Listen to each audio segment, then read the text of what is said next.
And welcome back to another episode of Underdog Podcast. Yesterday, went ahead and completed the underdogproductstore.com. So you guys go ahead and check that out. If you want to help out, support the channel, support what I'm doing and stuff. And like I said, I ain't really want donations, but I made a bunch of t-shirts, spent a few hours, actually a lot of hours, probably like 6 or 7 hours. Just sitting there coming up with different ideas, doing different things on the shirts. And I got a lot of ideas in my head that I've been thinking over the past 15, 20 years probably. So I'm going to just keep putting up, creating different shirts, ideas and stuff. But I also did iPhone cases, and because Teespring has all these different things you can do. So I was like, whatever, let's do a mug. Let's do a fanny pack. Let's do a tote. All right, so I just put different stuff on there. And a lot of it is just little sayings like spread love, be yourself, and love yourself. Different things I say throughout my life, and things you'll hear me say on the channel, on the podcast rather. Also, different things you'll hear me say on my YouTube and Odyssey channel as well. But yeah, if you guys want to go ahead and support me, or yeah, if you like the actual shirts and hoodie, probably do some more hoodies. I only got one right now, but different things. Check out the store, underdogpodcaststore.com. Go ahead and check it out. The link's in the description on my website. Oh, links in the description. I'm talking about something. Yeah, the links will be in the description of all my YouTube videos, all my Odyssey videos. It will also be, is it? Yes, I put it up there yesterday on my website, DamienJackson22.com. You go to the top right corner, click where it says something about social media, podcast links, stuff like that. Scroll all the way down to the bottom, you'll see that underdogproductstore.com. And then again, it's also easy to remember, underdogproductstore.com. There you go. So if you guys want to support, that's where you can, best way you can support me. But also you get something out of it, and that's what I like. I get something, you get something. You give, you receive. I give, I receive. Right? That's the way I like it. That's the way I like it. Let's go ahead and get into these topics today. XRP, it kills me, man. Everyone talks about Bitcoin and Ethereum, but the XRP is right in people's faces, and no one still pays attention. Or if they do, they denounce it and they get mad about it. I don't even know how it gets any more clear than this. This is an article from U.Today. I think they do a lot of cryptocurrency news and stock market prices, stuff like that. This says Ripple pitches XRP as bridge currency for CBDCs in new white paper. These people are literally, this has already been planned out. This has already been planned out. Plain and simple, it's already been planned out for probably a decade plus now. You guys think, some people think it's Bitcoin, man. It can't be Bitcoin, man, because we don't know who created Bitcoin. That there alone is a big red flag.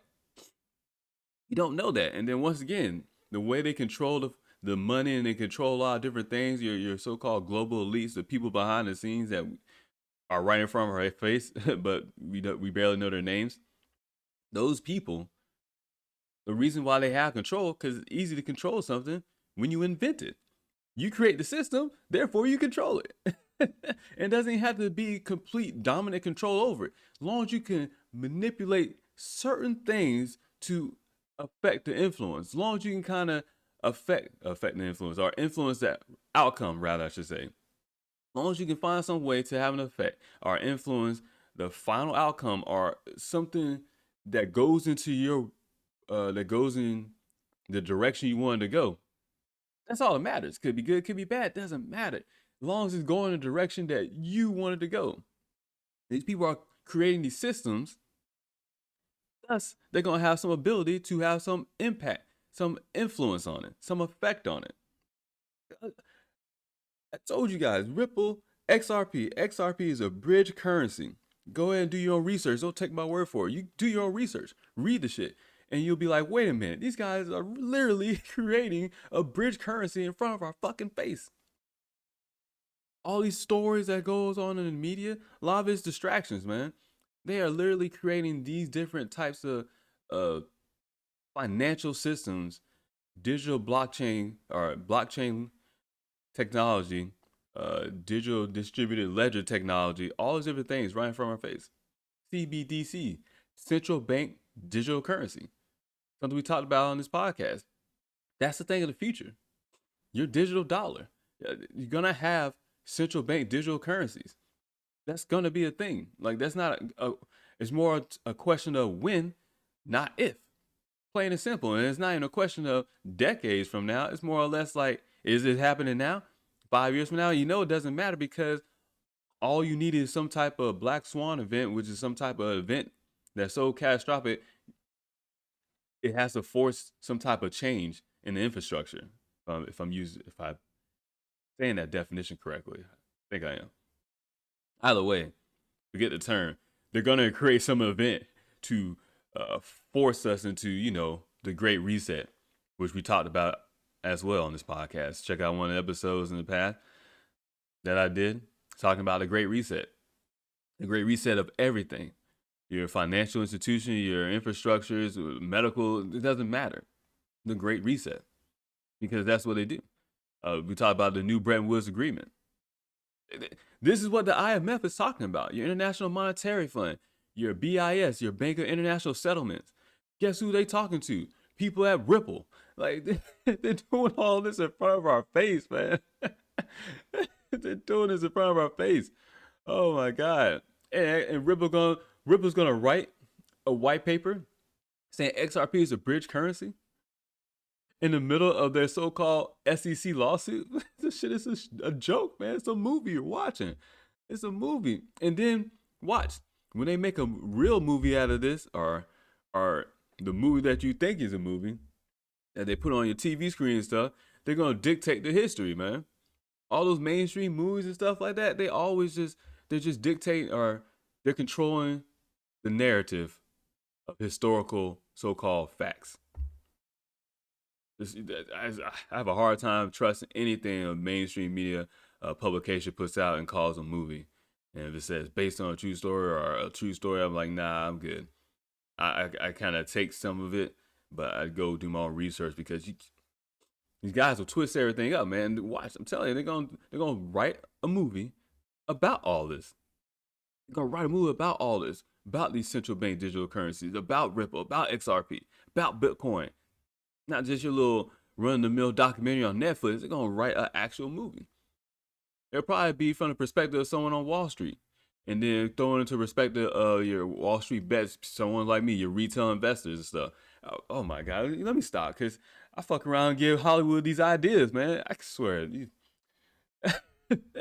Because, man, it's not even that hard. It's the same stuff over and over and over and over. But a lot of us just seem to forget. And I understand because there's so much going on. You got your own personal lives. But I ain't got no fucking life. So this is it for me. Outside my kids, this is it. This is it. And the best way I can be the best parent I can to my kids and help raise them, well, I got to learn more about the world around me. That way I can prepare them for what they're growing up and going into. Huh. Actually makes a lot of sense when you think about it. Huh, that's actually how I see it as too, huh? The more you know, knowledge is power. Let's see what this article has to talk about. It says in this white paper entitled The Future of CDBCs. That's backwards. CBDCs. Whatever. Blockchain company Ripple writes that XRP could serve as a bridge for different central bank digital currency. This is something they had up on their website for years now. I think I wrote a paper on this in college. Yeah, I did. So talking about digital currencies and stuff. Like, I think my teacher was like, "Oh yeah, that's a very interesting thing." I'm like, you don't know what you're talking about, guy. It's not interesting. It's kind of creepy because they're doing it right now. The one example of a neutral bridge is the digital asset XRP, which can be used to bridge two different currencies quickly and efficiently. The report says that the token will make it possible for different CBDCs to move value in frictionless and cost-effective manner. It's also, here's the funny thing about it. It's also about XRP ledger itself, really, what XRP token, what gives its value is because of the XRP ledger, your distributed ledger technology on a blockchain. But it's also about that it goes along with a globalist agenda, the whole new Green Deal and stuff like that. It's cost efficient, right? It's energy efficient. It's not like Bitcoin where it's taking up tons of processing power and you gotta have all these cooling units to house all these servers. And it's not about GPU processing power and stuff like that. None of that. They do it in a different manner because it's already created.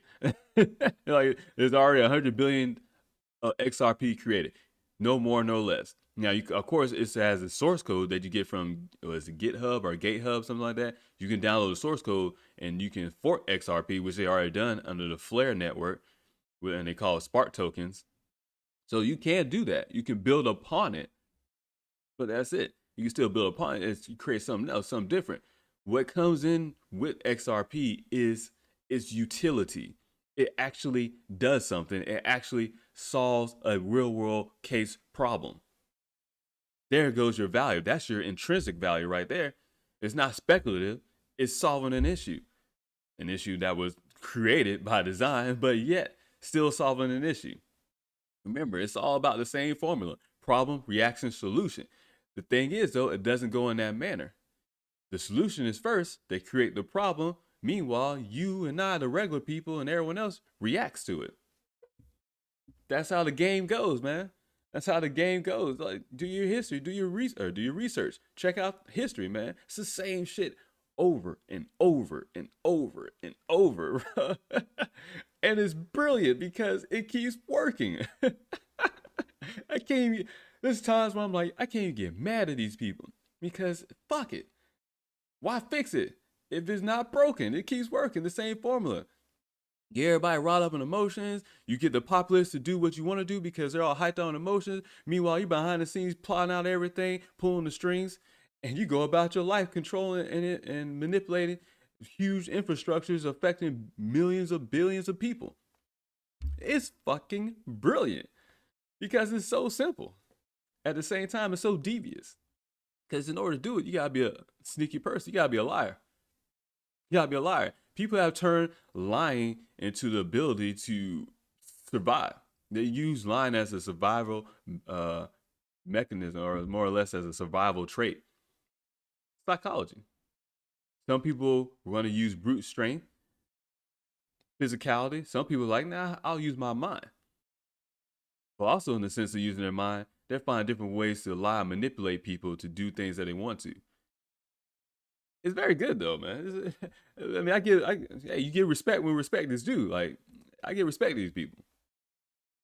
Let's say talking about opportunities and challenges, ripples, names, financial inclusion, innovation, and encouraging competition among the main benefits of CBDCs. However, it also mentions the ability of central banks to maintain control over monetary policy as a positive feature. Which, like I said, goes against the whole decentralization of cryptocurrency industry. Goes against the whole type of Bitcoin where we can create our own money and stuff like that. You really think these people that have influence and power, perceived power rather, and control, perceived control over resources, or they accumulate a lot of resources? You really think they're gonna let something like a Bitcoin come and take over? You imagine you were that person. You was these people, these committee of 300, these so-called shadowy cabal that exists right in front of our eyes. Imagine if you're part of this group. And when I say part of the group, they all kind of operate in the same mindset. They're doing their most, they're doing the most that they can to do to control the things that they can't control. They have control issues. I get it. I got control issues. I get it. I get it. So put yourself in their perspective. If you could pull this stuff off, would you not? Would you not try to pull it off? Put it in their perspective that they're not necessarily just thinking about themselves. They're thinking about their children, their children's children, their children's children's children. They're thinking about their family and friends that are close to them. And then they get sucked into the idea that they have power over people. Power is addicting. They're thinking, oh, you know what? I think we could create this and it'll help out everyone in the world.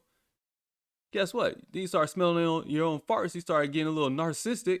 And they're saying, no, you got to be careful because you'll become something that you did not want to become because you weren't paying attention, because you got carried away. It's a fine line that you have to walk in this reality when you're talking about doing things that has the potential to affect millions, if not billions of people. You gotta be careful, man. You gotta be careful. As I say this stuff, obviously I want the podcast, I want the podcast and the YouTube Odyssey channels. I wanted to grow and stuff like that, but I'm also cognizant of, hey, like, don't get too wrapped up into it that I forget who I am, that I forget why I'm doing this, that I stay true to myself.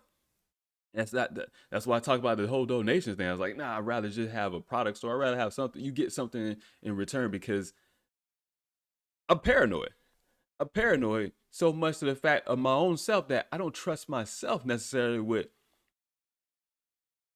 the things that come with, like, a whole lot of money, the things that come with a whole lot of celebrity or people following you and like you and supporting you and stuff.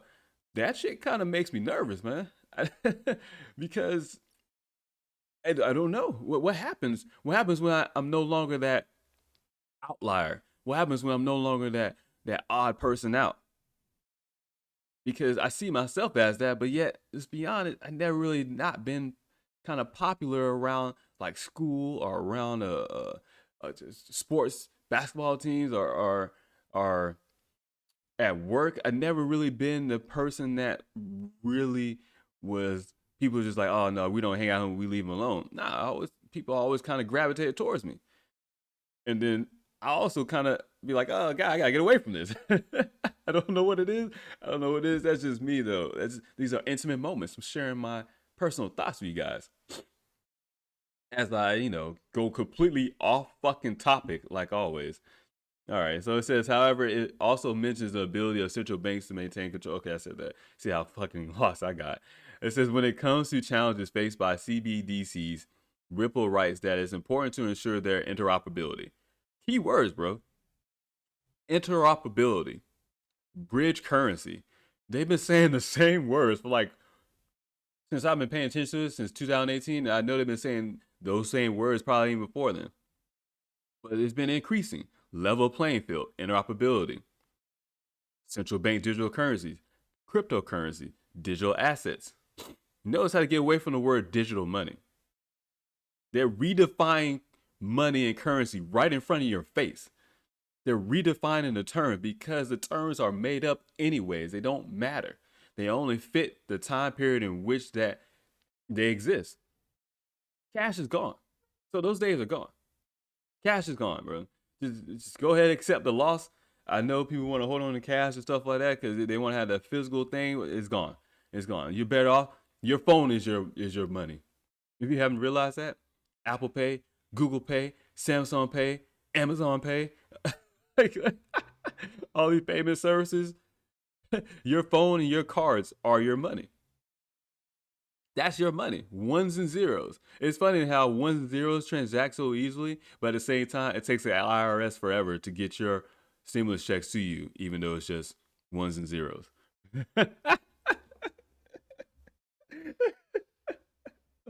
Oh yeah, we got the next batch of stimulus checks coming out. Oh, for real? Thank you for sending out those ones and zeros. Thanks for sending out that data, that digital information, those ones and zeros bits. Really appreciate that. Oh man, they're killing this. Oh man, but I wanted you guys just to see where XRP is at and why the price of XRP is so low. Because we're so used to thinking that what you see now, oh, Bitcoin is going so great. Look what it's doing because it's at almost $60,000 a coin. That's so great. Nah, that's what I want you to focus on. Because I know majority of people, or a good amount of people, won't be able to afford one. You might be able to get some Satoshis out of it, but you're not going to be able to afford one Bitcoin. And it's speculative. They keep telling Wall Street, all these people keep telling you they don't like it. Yeah, they're the same ones also benefiting from it because they're the same ones investing on it. Just like Elon Musk with Tesla came out and said, oh yeah, we bought Bitcoin. Everybody, Wall Street businesses got mad because, well, guess what? He's telling everybody the secrets of what they do. They sit there and denounce something. Meanwhile, of course they're gonna make money on it. Why, if you can make money on it, why would you not make money on it? But you also know it's a timetable. It's only gonna last for so long.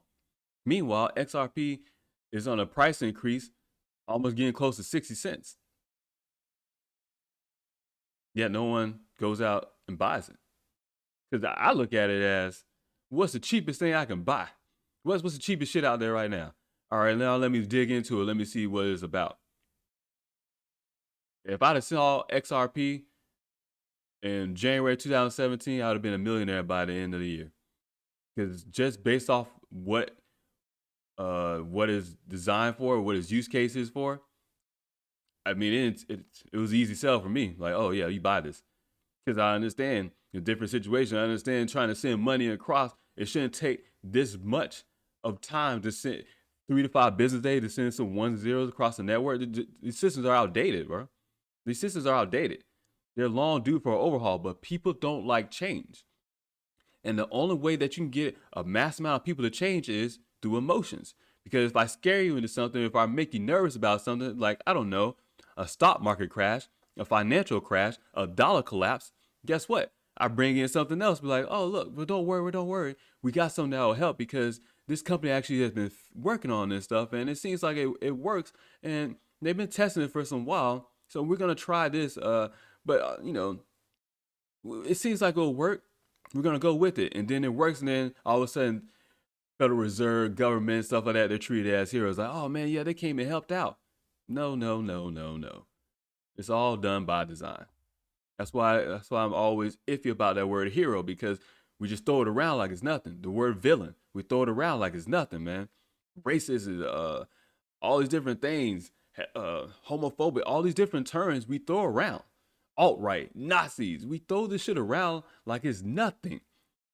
Like there's no actual meaning to these words anymore, because words and definitions kind of get twisted throughout generations. You can easily change the meaning of a word. Look how gay now means gay, which doesn't mean gay anymore. And gay is about being a man being frolicky or like a fairy, or kind of loosely, and not necessarily mean a bad term. And then all of a sudden, gay was a gay man, and then I think in my early 20s, all of a sudden, gay became, oh, is this something stupid? Like, it doesn't matter. These words, you just got to know the origin and the context of which they're being used. But they can be used and misused and misrepresented all the time, man. But you got to pay attention when certain words are used over and over and over. CBDC. Why are they not saying the whole fucking word out? Because it's to get you used to it, to get you to easily recognize the word, as opposed to saying central bank digital currency. Because when you say central bank digital currency, central bank does not sound good. We know that. Central bank does not sound good. Centralization does not sound good. But if I say CBDC, you're just like, oh, okay. We're talking about money, some digital money or something. See? Just pass it off because all you hear is an acronym. This is how you program people, bro. It's not that hard. It's not that hard. Military training is all about programming people. Basic training, after basic training, all the other trainings you have, supervisory training, when you become a sergeant, NCO Academy, non-commissioned officer academy, all these different trainings is about propaganda and about manipulating people. That's all it is, bro. That's why I understand this stuff, because I was paying attention, because every time, even in class, when we had these different trainings, everybody's looking around like, yo, this is some brainwashing shit. Like, yep, it is. This is how you manipulate people, man. It's not that hard. It's not that hard, because what the easiest way to manipulate people, because they're already distracted and not paying attention. All you gotta do is catch them off guard. Catch them with their guard down. You can manipulate anyone's thoughts and minds, emotions at any given moment, at any time, whenever you feel like it. You already do it anyways in your personal relationships. Friends, family, kids, parents, doesn't matter. We already manipulate each other all the time. All the time. Human beings, bro, is what we do. So as I was talking about the price increases, how can XRP price increase, right? If it's being if Ripple, the company, is being sued by SEC or Securities Exchange Commission for so-called selling XRP and as a security of Ripple Labs Inc. You telling me they waited 8 years to all of a sudden file a lawsuit? Does that even make sense? Then once again, this is how you suppress something. At the same time, this is how you set up the narrative. XRP, there's 45, I think 45 billion XRP in escrow by Ripple. They have it set aside. They never say who owns the escrow, what third party entity. I don't think they ever talked about or mentioned that. That's always been set aside, and there's always been theories that there is that escrow is meant for someone, some entity, some company, some government nation, some government, some organization like IMF, BIS, something. That set aside is meant for something. And meanwhile, Ripple's been selling out XRP to get more XRP out into the networks and around the world and stuff. But SEC is saying that there's XRP being sold as a security of Ripple. Knowing goddamn well it's not a security of Ripple. I told you guys, it's open source code. The main code is open source. You can take XRP ledger, that source code, and fork it off and do something different. And it's only 100 billion created in existence. They know it's not security. They know it's not security, man. They know it's not. This is all for show. Because once this case is over with, wherever the outcome happens to be, it doesn't matter. That XRP that is in escrow it has to go away. It has to go away. Ripple will have to get rid of it just because after all this, it looks bad. Optics. But guess what? These optics are set up for a reason. People in the community, I don't want to say community, but people that have been following XRP and stuff like that already talk about this.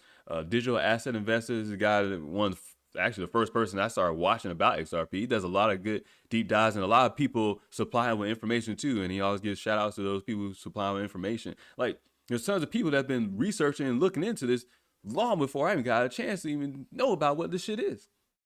Then you do your own research, and you're like, oh my God, this shit has been staring us in our face this whole entire time. It's insane. I think they just talked about having, obviously with the XRP being a bridge currency for central bank digital currencies. Now all of a sudden there's talks of from Ripple, oh yeah, there's a private ledger. I think it says that in the white paper. There's a private ledger, which is another theory that was already floating around.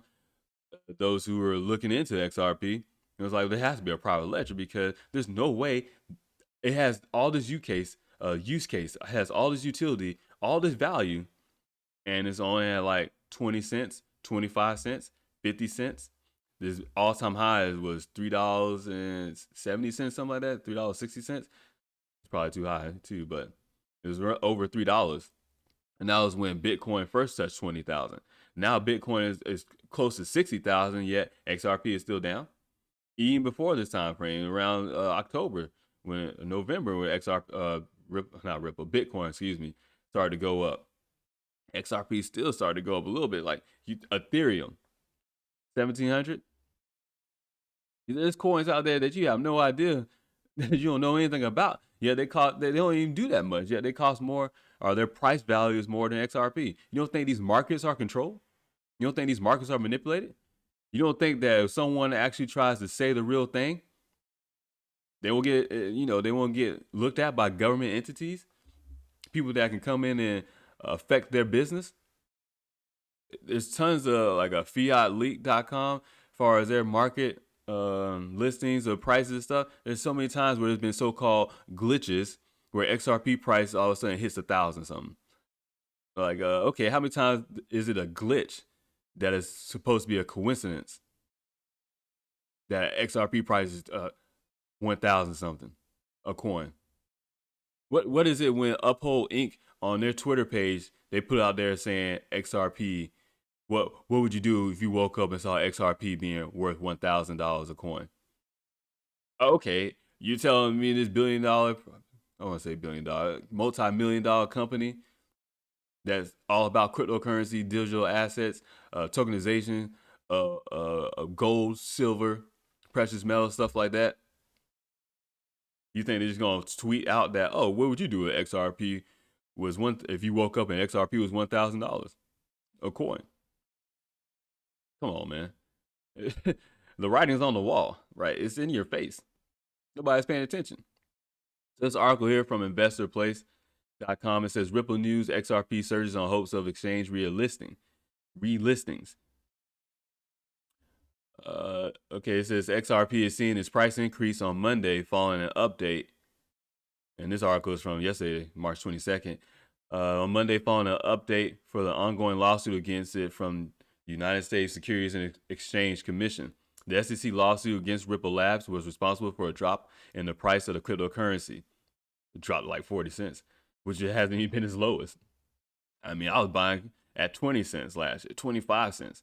This lawsuit alleged that the crypto was a form of unregistered securities. This also saw it removed from many cryptocurrency exchanges, like Coinbase, I think Crypto.com, I think Binance, Binance.us. However, recent statements are reigniting home in crypto investors that Ripple will make its way back to exchanges.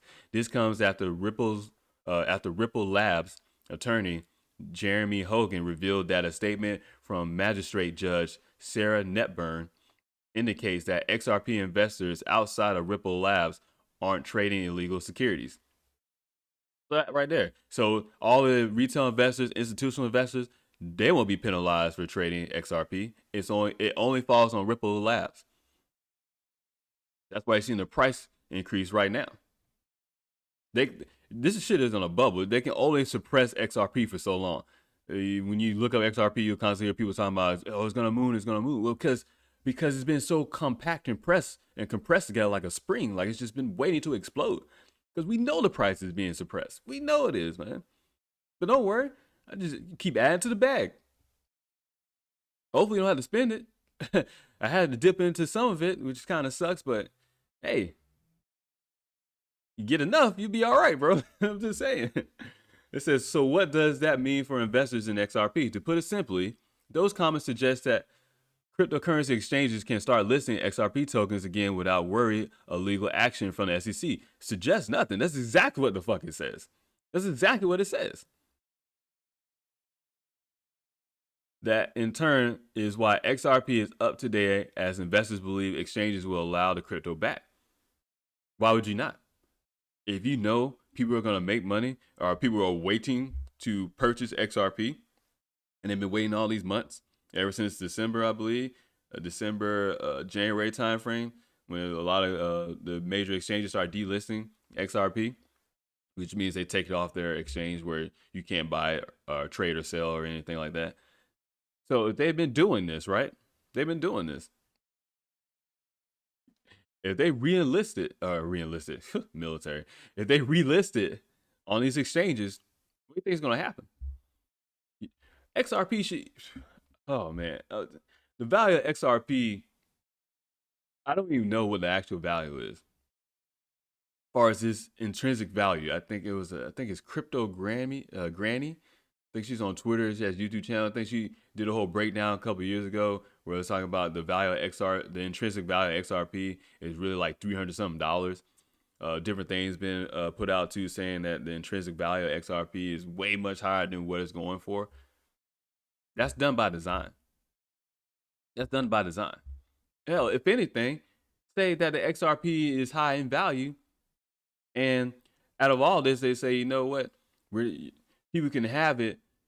And then some countries say, you know what, I don't want people to have it. We got to buy it back. The government decides to buy back XRP. It's still going to be bought back at a high price, high value. You're going to have to, because you can't buy XRP tokens back from individual retail investors and then all of a sudden jack the price up. It's like, whoa. No, that doesn't happen that way. You owe me some money. That's also another theory, that there's going to be a possible buyback. Either way, for me, I made sure I got some. Because I know digital currencies is coming. I know they got to get away from the US dollar as far as sanctions are being used to sanction other countries, as far as being the global reserve currency. Because you don't have to have one global reserve currency. You can have multiple global reserve currency. But guess what? XRP being used as a bridge currency helps all that. Then you don't need nothing, do you? That means every country can have their own sovereign currency, besides, Europe, European Union, stuff like that. But the other sovereign nations, they can have their own currency and still operate in world trade using XRP as a bridge currency without having to buy up US dollars or something like that. And the transaction is going to happen in 4 seconds, and you can get on the blockchain and check the transactions themselves. I mean, what?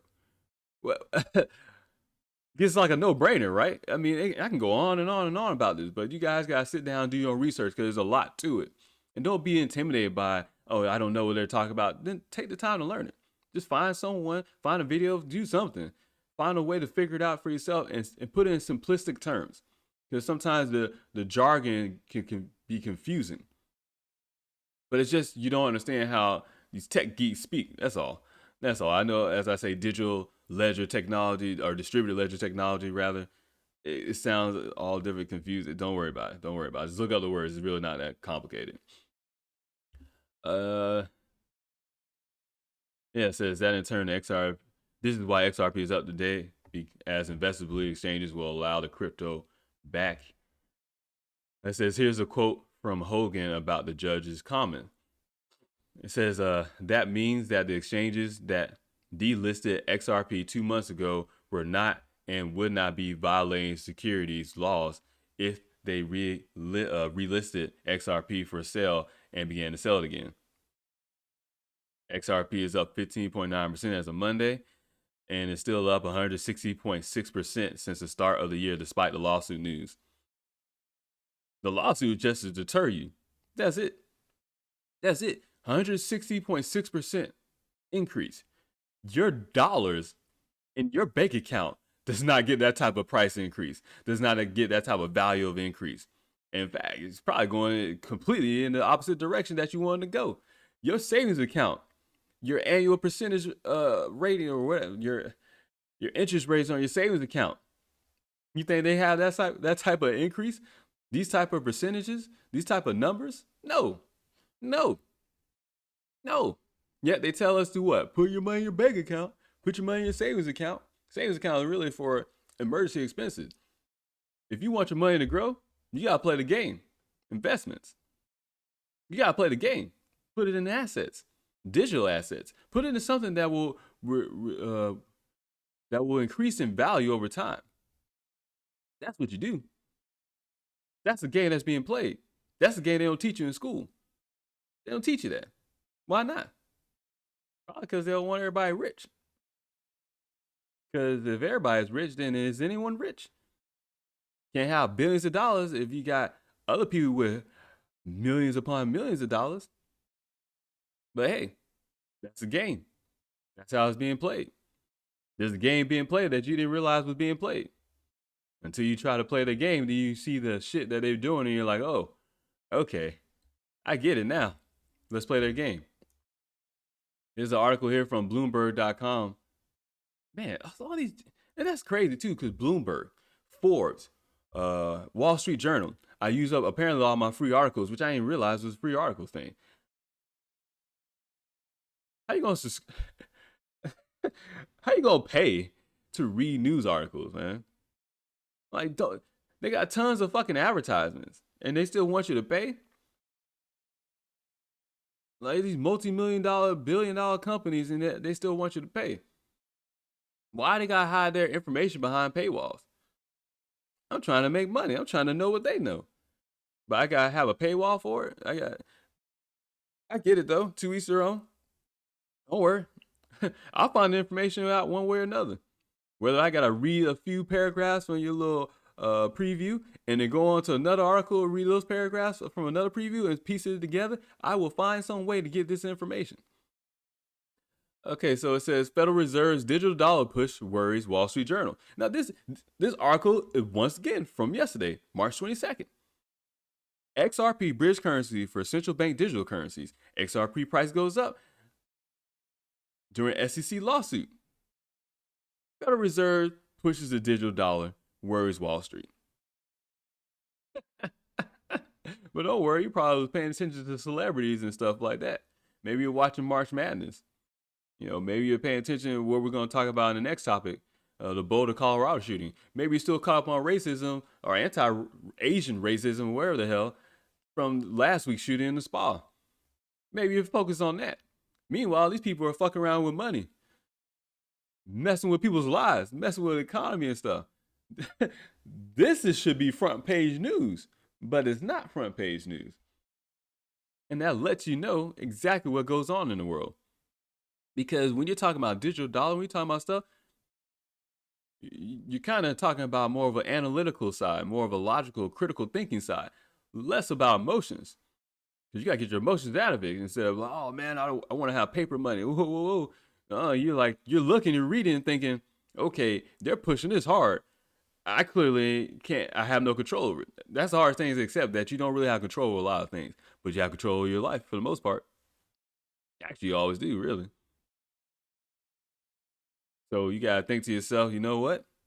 Is this something I should be paying attention to? Is this something I should be focusing on? Because I thought we all cared about money to some extent. I care about money to the point where I want to live comfortably, financial freedom. That just means no debt, more income than debt. I want to have a nice size of money in my investments, not necessarily my bank account. I don't even really keep money in the bank account no more. Just to pay the bills, and I go off and buy somewhere else. I put it in something else. Cause man, you got to. Just put your money in some XRP, some digital currency, some asset, something like that. It goes up 1%, 10%, 20%. You don't made a couple $100, if not a couple $1,000, depending on how much you put in it. Just by sitting your ass at home. Just by not paying attention to it. All of a sudden, bam, oh look, I got money for this. Oh, what you do? Nothing. Oh, how you make money? By doing nothing, because that's the game that is being played. It takes money to make money. You can say these people are gamblers too, though. All right, let's kind of get into this article. It says the financial services industry, braced for what could be its biggest disruption in decades, is about to get an early glimpse at the Federal Reserve's work on a new digital currency. Told you, man. These people are killing me, man. Wall Street is not thrilled. Banks, credit card companies, and digital payments processors are nervously watching to push to create an electronic alternative to the paper bill Americans carry in their wallets, or what some call a digital dollar and others call a Fed coin. How many people actually still carry cash? And you don't carry that much cash anyways. Banks and credit card companies, Visa, MasterCard, who you think gives out those cryptocurrency cards? From Crypto.com, from I think Coinbase has in the UK, Uphold 8, Apple. What do you think those cards are, bro? They're Master and Visa cards. The credit card companies already bought into XRP, or not XRP, rather, digital currency, blockchain technology, distributed ledger technology. Do your research, you'll find Ripple has ties to MasterCard. Ripple has ties to MoneyGram. Ripple has ties to Western Union. Ripple has ties to Visa through, I think, Earthport. All they do is just have a name on top of a name on top of a name on top of a name of infrastructure, because you have your network, your hardware infrastructure, physical infrastructure, then you have your software that operate those infrastructures on top of another software, on top of another software. Because, man, no one's going to sit there and try to recreate the wheel. Instead, you're just going to find someone who's already been doing it and go ahead and partner with them. Duh, that's good business. Why would I sit here and try to create something when you already got it created? I'm just going to partner up with you. You really think they're going to go out and create a bridge currency and all this other stuff? No, they're going to create their own sovereign digital currency. Well, their own central bank digital currency, excuse me. They're going to create that. And then find some other existing infrastructure, because you're not going to sit here and create it and do all the testing. Why? When Ripple's been testing that shit for like a decade now. I think they came out in 2012, somewhere around there. So as the story mythology kind of goes, like they've They've been testing this technology for years now. Years. And Bitcoin ain't it, because it doesn't go fast enough. It can take anywhere from like 10 minutes to an hour for a transaction to be completed and actually completed. There's not this pending stuff. When you do a transaction on an XRP ledger, it's 4 seconds. Like so much fast that it takes longer for your app or your website or whatever to refresh itself than the transaction actually being completed. It says as soon as July, officials at the Federal Reserve Bank of Boston and Massachusetts Institute of Technology. Oh my God, I'm laughing because when I wrote my paper last year, that's exactly what I wrote about. How the Federal Reserve Bank of Boston and Massachusetts are basically your MIT, that they've been developing and they've been in talks to create digital central bank digital currency. And I think they had help from Ripple. I can't remember, but I think they had help from Ripple. It's just so funny to me, man. Because this shit's been going on for years, bro. And then they had like, oh yeah, we got something we're gonna put together. Okay. It says plan to unveil the research, said James. Oh, which have been developing prototypes for digital dollar platform. You have USDC, which is United States digital currency, which I think is on man, I don't even know what blockchain that is on. I can't remember. I think it's on Ethereum or ours is a square or a circle thing. I can't remember who actually does that. You have a USDT, United States dollar tether. So you tether. There's already blockchain digital representations of the US dollar. It's already there, man. It makes me laugh. I'm sorry. What they be talking about is like, okay, well, what is this then? What is that then? I wouldn't even know what they even mentioned in this article. You see, a digital currency can fundamentally change the way Americans use money, blah, blah. Seeing the threat to their profits, the bank's main trade group has told Congress a digital dollar isn't needed. Why? How does it affect their profits? While payment companies like Visa Inc. and MasterCard Inc. are trying to work with central banks to make sure the new currencies can be used on their networks. It already can be. I bought gas using XRP with the Visa debit card. No, I think it's Master debit card. I bought groceries using a digital tokenization of gold. It's already here. What are they talking about, man? It's already here. By the time you read it, it's already too late. By the time you learn about it, it's already too late. It's already been there. It's just a so-called mass adoption. But guess what Bitcoin is for? Mass adoption, because now everybody knows about Bitcoin. Stepping stone. Got you introduced to it. And all it is you don't have to understand it. You just have to be used to hearing it. So when they do the change, it's not a drastic thing. When they do the Great Reset and they get rid of the old guard financial system and they show you the new one that they've been already developing, probably already is going parallel with the current or old, outdated, antiquated financial system, it won't come to as an emotional shock to you because you like, oh, well, Bitcoin and stuff like that. I guarantee it. You take anybody like, oh, Bitcoin, so they hear digital currency, it's like, oh, well, yeah, oh, because if I say, oh, digital currency, and I say, oh, you'd be like, oh, what's that? What's a digital currency? And I say Bitcoin, your first thought, oh, okay, oh, that stuff that's high in price, huh? Oh, that's kind of cool. Gotcha. Now you're no longer worried about a change. Now nothing is so drastic because you gotta understand when we're talking about changing human beings, there's a process to change. Another thing I learned for our supervisory training that it was that's taught in the military, also taught to Fortune 500 companies. It's the same training. How do you get people to change? You can't do it drastically because people don't like change. You have to find some way for them to accept the change. A lot of times you can use an emotional background as far as a emotional narrative, something that will hit them at their core emotionally, so they will adopt the change. Your biggest resistance to change will be your older generations. Your people 55, 60 plus and older who are like, nah, I want to keep my cash. Once you get those people out of the way, something like I don't know, a virus, maybe everybody gets sick and they die off. Once you get those people out of the way, then you can implement a new change because that old generation is no longer like that. Or not like that, they no longer exist. And then those that are left, well, you find some way to bring them on through adoption.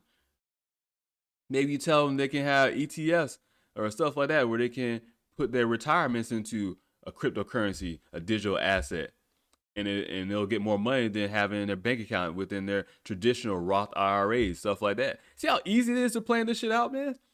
It's so easy. It's so easy.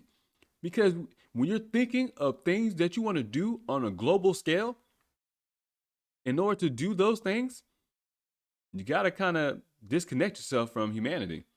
And that's the issue with these people.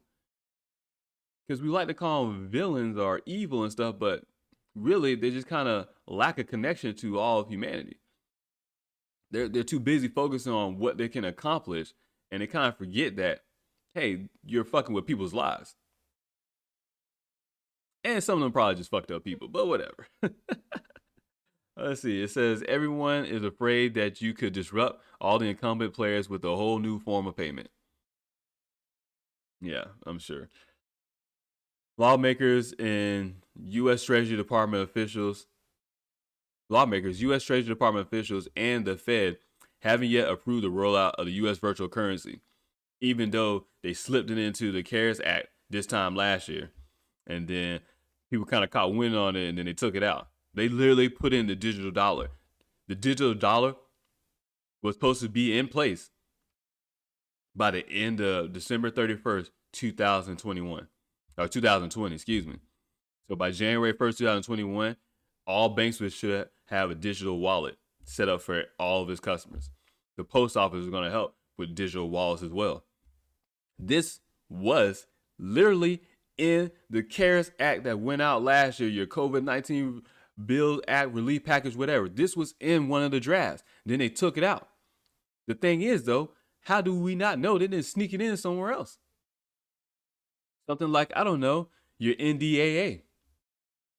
So guess what? Everybody was on board with this. Trump, doesn't matter who the president was. Everyone's on board with this because, let's be honest, we got to go towards digital money anyways. We have to still find it to have some intrinsic value, but we have to go towards digital money anyways. In fact, we already been at digital money with credit cards, debit cards. We already been doing digital money through a generation. I grew up, debit cards was a thing. When I was in high school, when I started working, debit cards, like, oh, I'm not going to Amscot anymore and cash this McDonald's check. I'm getting a bank account. I need a debit card. See? And it wasn't even a second thought for me. And now my kids, they have cash, but guess what? They understand it, but at the same time, they also know digital money as well. The change has already happened and has already occurred, and adoption is already here. You're just waiting for a Super Bowl commercial to tell you otherwise. Or not otherwise, really to confirm it, I should say. But the digital dollar was already in the CARES Act last year, and then they took it out. What do you think these stimulus checks are about? Okay, now this is me really theorizing, because my thing is, if I wanted to get the digital dollar out to an influx of people in the United States of America, stimulus check would be the best way to do it. It would be the perfect way to do it because you wouldn't even know about it. Everyone that does their taxes, everyone that does direct deposit, it also encourages people to do direct deposit. Guess what? You don't know what they're actually putting in your bank account. You don't know what it is. You just see a number. You don't know anything about the network. You don't know anything about the digital information that's going through the network that's in your bank account. None of that shit. All you see is numbers in your bank account. That's it. You have no actual idea what the representation of those numbers are. You just see numbers. That's it. So digital currency or central bank digital currency could already be in our bank account right now, and you wouldn't know the difference.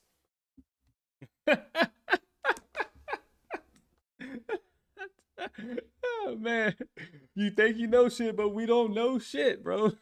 And these are the questions we should be asking, but we're not. Because we're too distracted with all the bullshit they throw at us.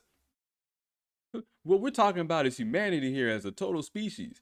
We're talking about the globalization is a movement towards something. We're talking about being influenced into things that we really have no control over because, well, we give up that sense of control. Because we're too busy worrying about other shit that doesn't really matter. Things that are put in front of our faces to distract us. To distract us. Shit that I'm talking about, people will find boring, even though it's about people's money, which I thought everybody gave a fuck about. Why would you not care about money, bro? Why would you not care about money? To an extent, obviously. But for me, I'm like, oh, whoa. What? Quantum financial system? Quantum computers? What? You know what quantum computers can do, right? Imagine a quantum network and you have central bank digital currencies on it, or you have blockchain digital or just digital currencies, distributed ledger technology, all this stuff on quantum computers on a quantum network. You're not hacking in that shit. Now you secure your infrastructure, your financial infrastructure. Now you're good. You know, something like the Quantum Initiative Act signed in 2018 by Trump. Space Force, what do you think they're out there protecting? Right, I think we talked about in one of the episodes of the podcast how France is up there worried about their defense systems, trying to protect their satellites. What do you think those satellites are? You don't think they're out there trying to protect, I don't know, servers? I mean, do we even know what space actually is? Do you? Kind of odd that space is so dark, even though the sun is so bright, right? Does anybody ever think about that? Granted, I was high when I thought about that, but I was like, that's kind of interesting. I just wanted to throw that out there. It's a little crumb for another episode because it's kind of interesting, right? And I probably heard it. I think I heard something on Tori Says show before, and it caught me. I'm like, you know what? I know I probably heard it somewhere else as well too, but the sun is so bright on Earth, but space is so dark. Even though all the stars and everything is up there and there's no atmosphere. Does that make sense? I don't know. I could be missing something. I could be saying something stupid. In fact, I hope I'm saying something stupid. I hope I'm saying something completely stupid. Because if it's not, I'm afraid to even look into it. This is another one. And all these things I talk about, I'm actually afraid to look into it. Because that feeling is, oh shit, did I just miss the fucking obvious? Because when I look into it, that's exactly what ends up happening. It was like, wow, this shit was so obvious. Why the fuck did I even think otherwise? Nothing makes sense, bro. It's all a lie. It's all a lie. Why would you trust anything about space? Have you ever been there? What's in Antarctica? Have you been there? What are they doing down there? Right? Why does everybody come together? Well, you know, I'm going somewhere else. Stay on topic. But yeah, the whole thing with the digital dollar, like they've been talking about this stuff, man. They've been talking about it. That was the whole, when I wrote my paper, I think it was for like my last class or whatever. When I wrote it, I'm like, look, man, my whole point was to show that it's already here. When they're talking about, oh yeah, we're looking at it, we're developing it, they're lying, man. They're lying. They have to lie. There's one thing I learned in the Air Force. You always talk down what you're doing. You always be like, yeah, we're working on this. That way, within the next week, when you pull it out, be like, yeah, we rushed really hard to get it together and we took a lot of great work. You're overselling yourself. Trump does it all the time, businessman.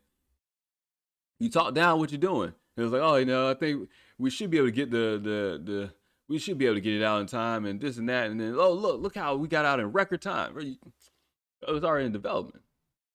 It was already in development. It was already in development, bro. Not necessarily to say it was his plan to release a virus stuff, but check out Plandemic documentary and the Plandemic 2 documentary, the thing that was banned off Twitter and the rest of the internet. Go check out those documentaries. And you see some of the shit's already been planned for years in advance. Because everything's planned. The best plans take years of development.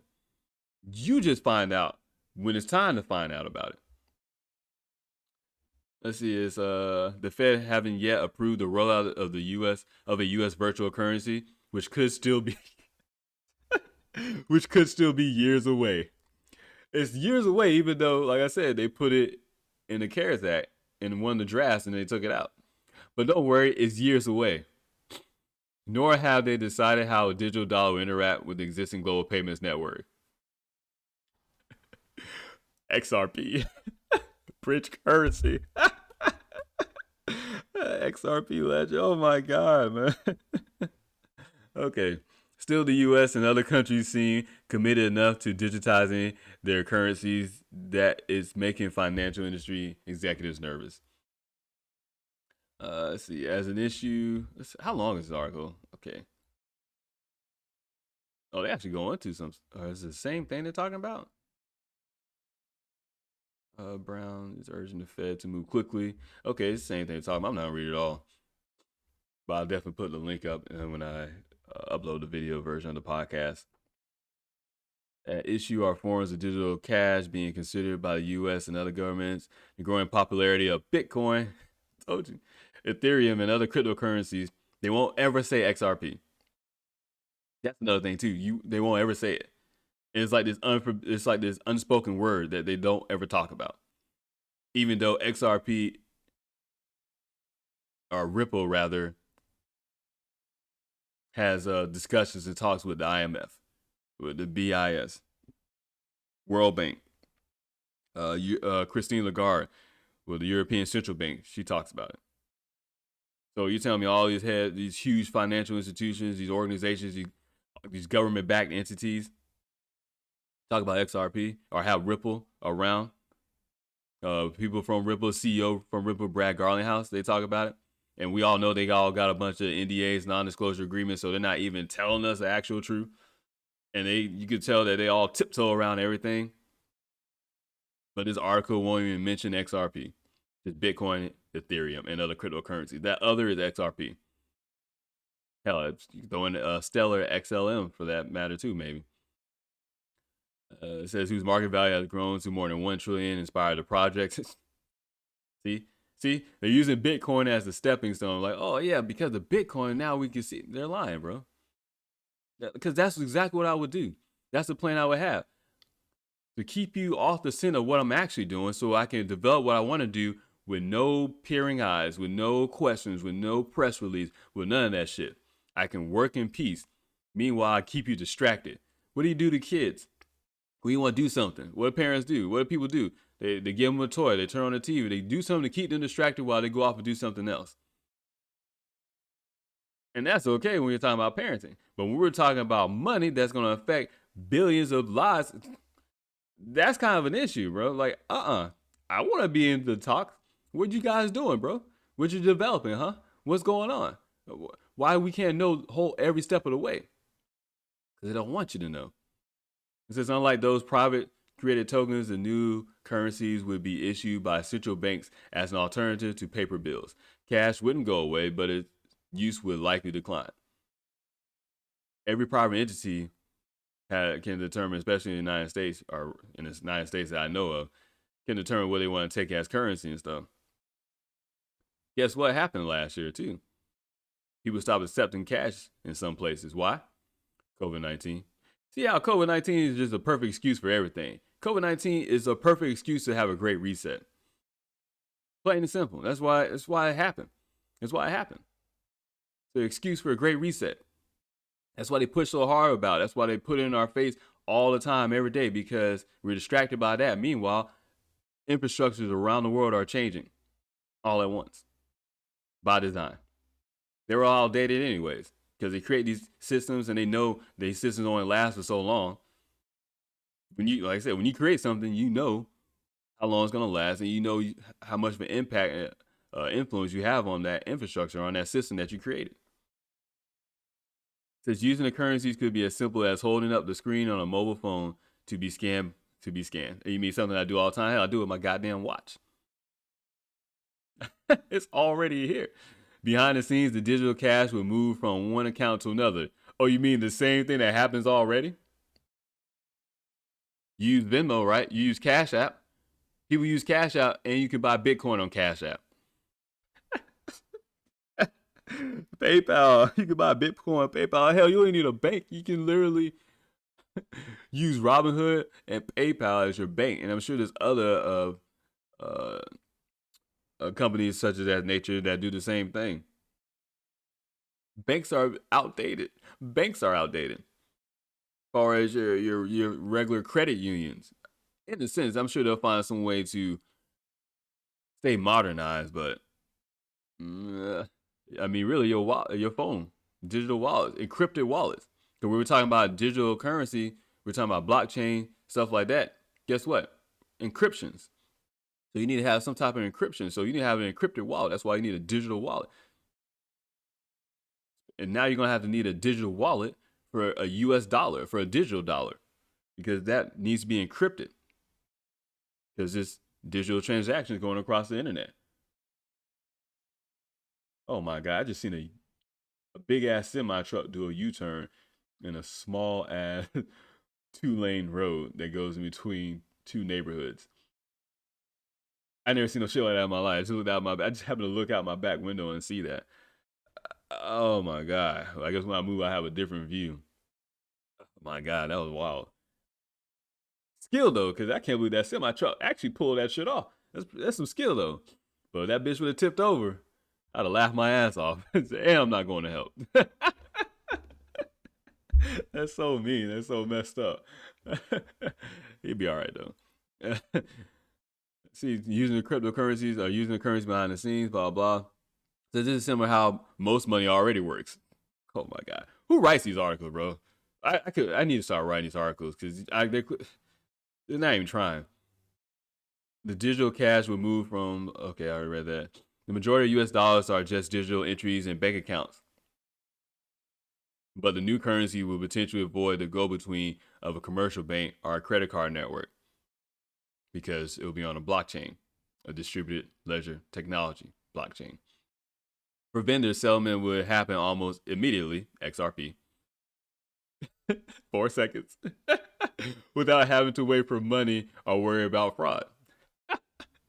See how they're selling you the benefits of it, bro? We already know what the benefits are.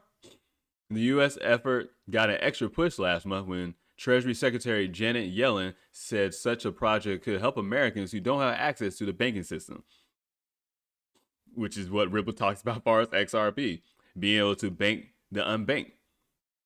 Because why not get everybody on digital money and stuff? That's just more money to go around. And we know what money is, the root of all evil. Let's see, Powell and the bank, blah blah. It goes on and on. I'm not gonna read the rest of this article. It goes on and on and on. And I'm pretty sure I probably already talked about a majority of it anyways. But this is things you guys should be looking into and really paying attention to. Because we're talking about money. We're talking about financial institutions. We're talking about people's lives. You gotta do your own research and pay attention. Because people will easily slip the okie doke. They probably already have. They probably already have. Uh, let's be honest, they probably already have, and we we wouldn't notice the difference. We wouldn't notice the difference. It's already there. It is what it is. So getting to today's last topic. Yesterday you had the shooting in Colorado, Boulder, Colorado to be exact. When I saw this, same thing I did when I talked about the Atlanta spa shooting. Another psychological operation, another so-called mass shooting. Now, don't get me wrong, doesn't mean that actual people do die. And of course, I feel bad.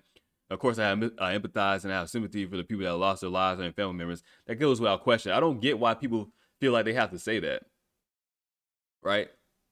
Like, obviously, I just said it, but I'm saying it just shit. I have to question myself. Why the fuck do I feel like I have to say that? It goes without question. My dumb ass too.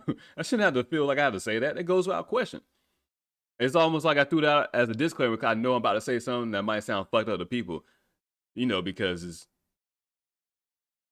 it's something that my own opinion, and just because my own opinion might sound fucked up doesn't mean it's evil or it's mean. It's just an opinion because I'm trying to look at these things objectively, without emotions.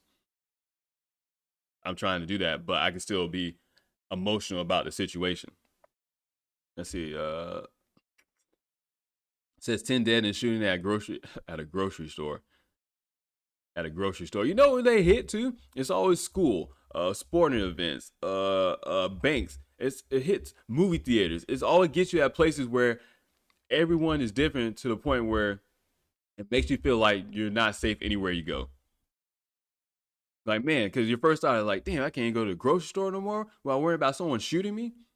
Although your odds of being a mass shooter are like 0.0000 something percentage like that, anyways. But still, context. A lot of times nobody gives a shit about context, but that's really what it is. You know, you probably have a lot of us have a greater chance of dying from heart disease, right? Heart disease, cancer, some other shit, than actually dying from these mass shootings or these things that you see on the news. Dude, hell, you have a greater chance of dying from that than you do from dying of COVID-19. Like, there's a lot of things, man, like heart disease, a lot of stuff that kill, car accidents. Nobody really talks about that yet. You have a bigger chance of dying in a car accident than a lot of these other things. You still gonna get your ass in the car and drive, aren't you not? You still gonna ride in the car, are you not? Okay then. I don't like how I just talked about that, and then there's this luxury sleeper van on sale as an ad. I don't like how I just said that. Maybe I just looked at it and got that out of there. Man, there's actually a video on YouTube that I saw on Gab, and I was thinking about showing you guys. I can't remember exactly what it was called. Let me see if I gotta remind myself to pull up here in a little bit. But it makes me wonder. I'll describe the video to y'all. It was I don't want to show it anyway because it's kind of graphic and yeah. Well, it's not graphic. It's bodies laying on the ground. But at the same time, we're presuming those bodies are dead, even though it's kind of odd because unless they got direct shots to the heart, to the head, something like that, that kills you almost instantly, a shot anywhere else, you're going to be there for a while. And a lot of people don't understand the human body can take a lot of punishment. You can lose a lot of blood for some hours before you actually pass out. One, then actually die as well. So it takes some time. So the guy had a recording of the camera on his phone, and this one dude, I don't want to play it though.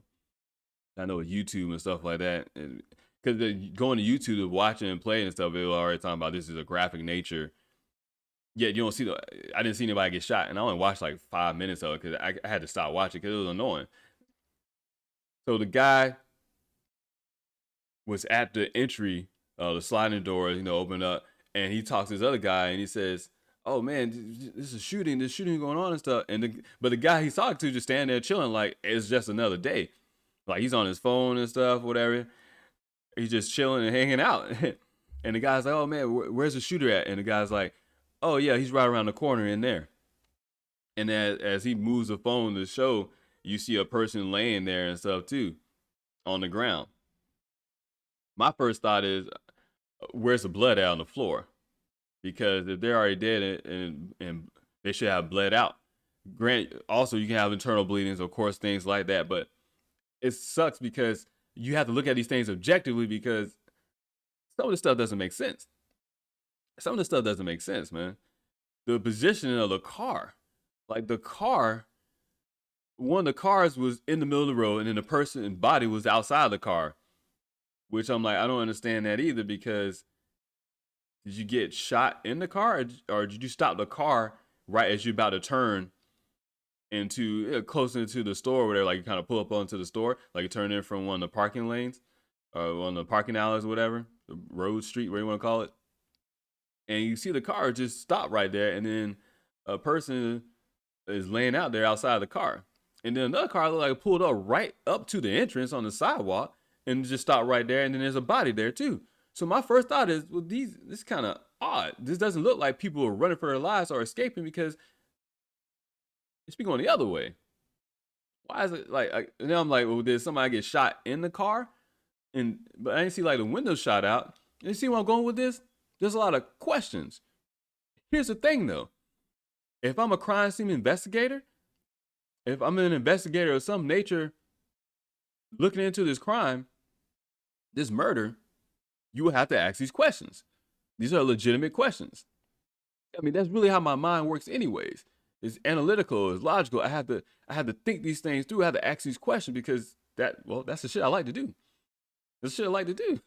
That's how my mind works. So I'm looking at this. I'm like, well, hold on. This is kind of odd. I don't. Why is this car here? Why is this here? And then it's like, and then the guy's running around and he's freaking out. And he's like, oh man, there's a shooting on. And then somebody else comes up and he's like, hey, don't go in there. They're fucking shooting, blah blah. And this other person turns around, runs away. But then the guy that's recording it, he runs behind the building. He's running all around and stuff. And it's like, I think you live streamed it for like 3 hours. And then I'm thinking, wait a minute, 3 hours live stream? Nobody on YouTube, nobody decided to pull that video down. In fact, why is that video even up right now? Why is it not pulled down? If it's so grotesque, you'll give me a disclaimer that is grotesque, that is graphic in nature, but you didn't pull it down? It's almost like you want me to see that. It's like you want me to see this video. Because after the Parkland shooting, videos of this one young female, a high school student, saying that the shooter was not the actual shooter, that he was standing next to her, those videos got pulled down on YouTube. I'll never forget that shit. Those videos got pulled down. Anything that always contradict the so-called official narrative always goes away. But when you're talking about investigating actual crime and stuff and figuring these things out, you have to collect and gather all those evidence. You have to collect together everything and then decipher the information. That's what you're supposed to do. You take everything at face value and then you sit down and think it through.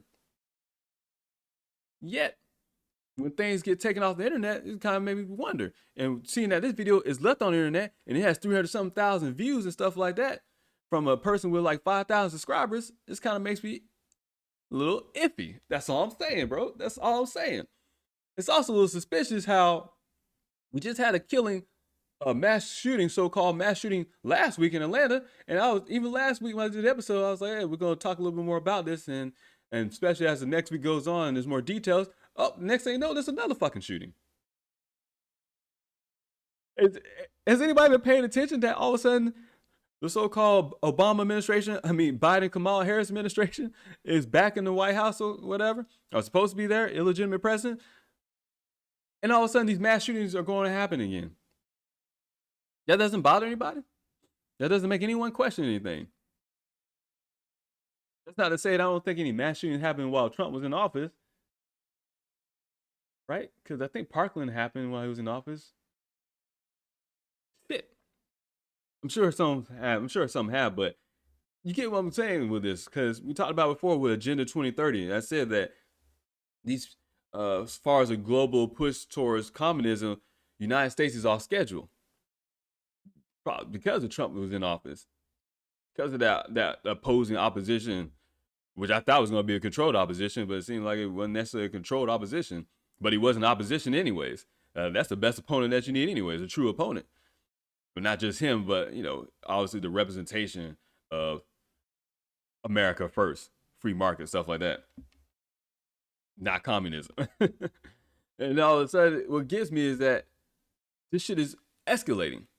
We were just talking about the border crisis, border issue, whatever you want to call it, yesterday. Guess what? Now nobody's going to be thinking about it because of this shooting in Colorado. And why does this shit happen in Colorado all the time? It's always a small little Colorado South Park town, right? Aurora. Batman shooting. Columbine. That's in Colorado. Now you got Boulder, Colorado. I'm sure I think there was a Denver shooting as well. Colorado, bro. Colorado. You probably never even thought about going to Colorado unless you want to go on a goddamn ski trip. Yeah, this is going on. There's shootings happens everywhere, but these are so-called mass shootings. I think mass shooting is anything other over four. But I mean, when gangs get into shootings and stuff like that, or any criminal enterprise, anything like that gets into shootouts or shootings and stuff like that happens, we don't call those mass shootings. That's not a mass shooting, but this is. I'm interested to even find out what the motive would be. Oh God, it's But yeah, I just want to say that about that video. The guy was just going around the building. He also went around the back of the building, and then there's two old people for no fucking reason. When I say the back of the building, like there's no parking lot. There's just the back of the building where the trucks unload the stock inventory. The back of the building. Yet for some reason, these two old people are there with a cart. I was like, did they get lost? Or why are they back here? Like, in fact, why is no one getting further away from the building? Why is the dude just standing at the door while you hear a gunshot go off? To me, it sounded like a pistol, but I think they're talking about it being an AR-15, AR, which I didn't realize. My dumb ass. Even though I say that because I'm pretty sure I knew AR does not mean assault rifle. And I got to correct my son because my kids rather, I told him AR meant assault rifle. Even though I think I had already learned that it doesn't mean assault rifle. AR is armor light. When you're talking about the name of a gun, it's usually the manufacturer and the model number. So anything M16, military, model number 16. 16, a version of it, whatever, M4. That's all it is. That's all it is. So AK is original Kokonov, so I can't say the name. He does the AK-40, created AK-47. So AR-15 is Armor Light, the company that created the AR-15. Whatever. Anyways, they're just throwing that out there. But what got me was that the old people, they're just standing there. Just standing there. He's like, oh, y'all hear the shooting? He's like, y'all okay? And then he kind of walks out. Meanwhile, this guy was not helping anybody. I've seen people in the comments on Gab was like, oh, actually, no, I can pull up the Gab account and at least show you guys a picture of it. Right? I think I can pull that off before some other wild shit happens or all of a sudden, oh, you're not supposed to do this. And YouTube gets mad or whatever. Or somebody reports me or some shit.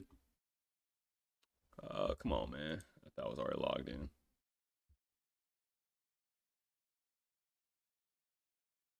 Let's see. Did I share it? Shit. I don't even think I shared it.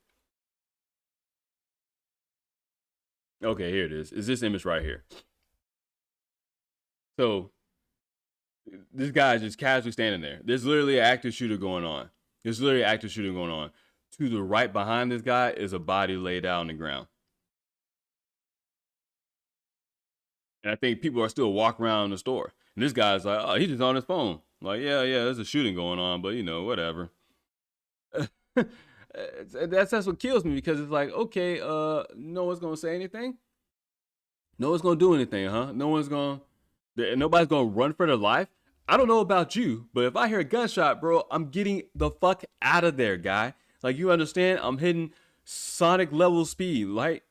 Like, I'm out there like the Flash. Like, I would be the fastest thing you ever saw if I hear gunshots like that. And I ain't got no gun and I'm prepared.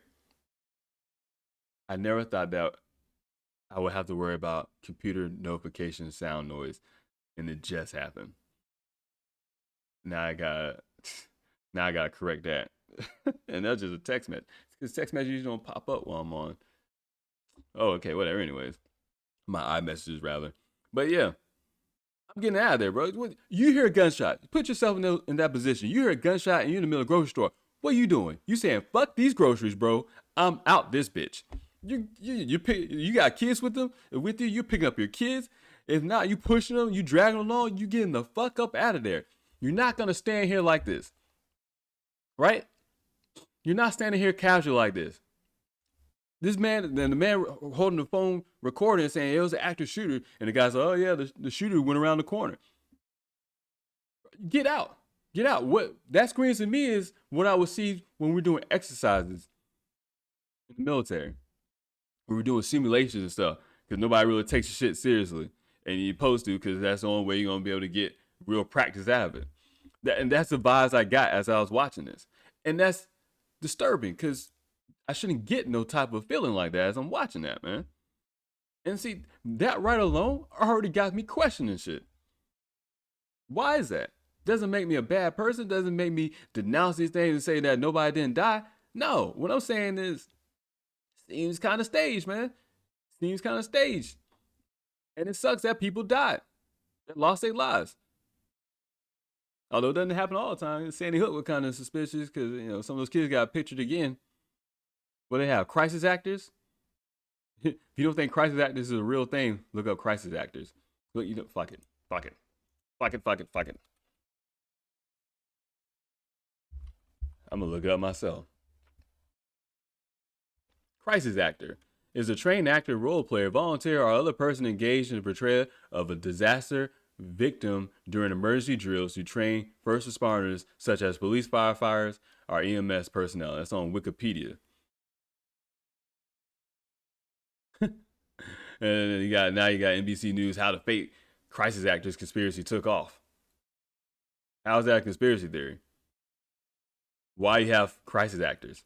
Why is that even actually a name? When you run exercises and stuff in the military, you just take your own personnel. You take the people that you have. So even if it's FEMA or firefighters, you're gonna take people that's already there because you don't want no paid person to be there. Crisis actors, bro. That shouldn't be a thing, should it? That should not be a real term. I don't. You shouldn't. Like, I don't care if you try to denounce it or anything like that. The fact of the matter is, these are real terms. What is this?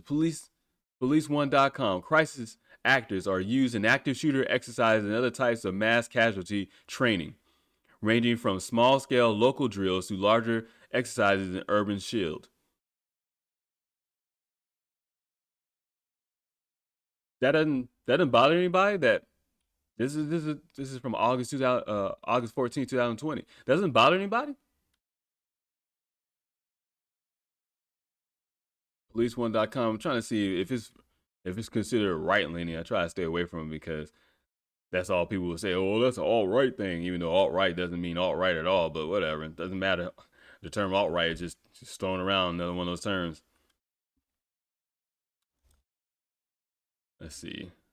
Ranker. I think Ranker is usually more left leaning or supposed left leaning, whatever. Yeah, because HBO is advertising on here. So there you go. Full cast of crisis actresses. A crisis cast list listed alphabetically with photos of when available.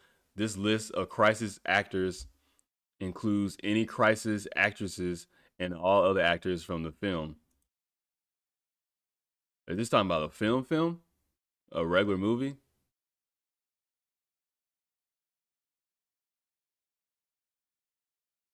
I think it's talking about like a regular movie though. Let's see. These cast members are Crisis. Yeah, okay, so it's talking about actual movie. But yeah, go ahead and do your own research about it. So I know I had looked this up before in years past, but it actually is a thing. It's a real thing. Near identical accusation of parents, especially after Sandy Hook, that it came about because we kept seeing these people pop up over and over again. But let's check out this video and kind of see what it says. And this is on CNN's website. Don't show an ad. Don't show an ad. Don't show an ad. Sling watch. Show the fucking ad. Oh god, of course it's an ad.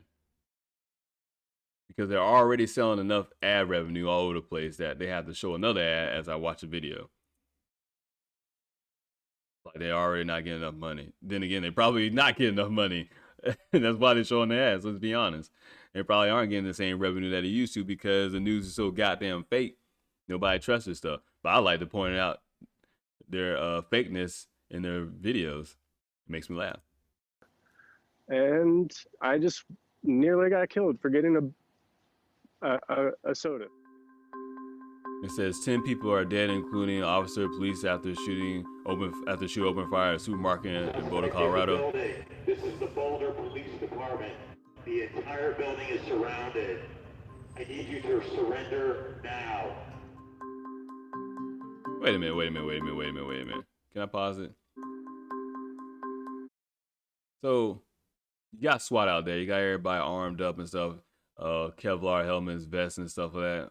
Hopefully, armor vests. You have all this going on. And I'm guessing it's regular hostage negotiations where, give them a chance to give themselves up without having to go in there.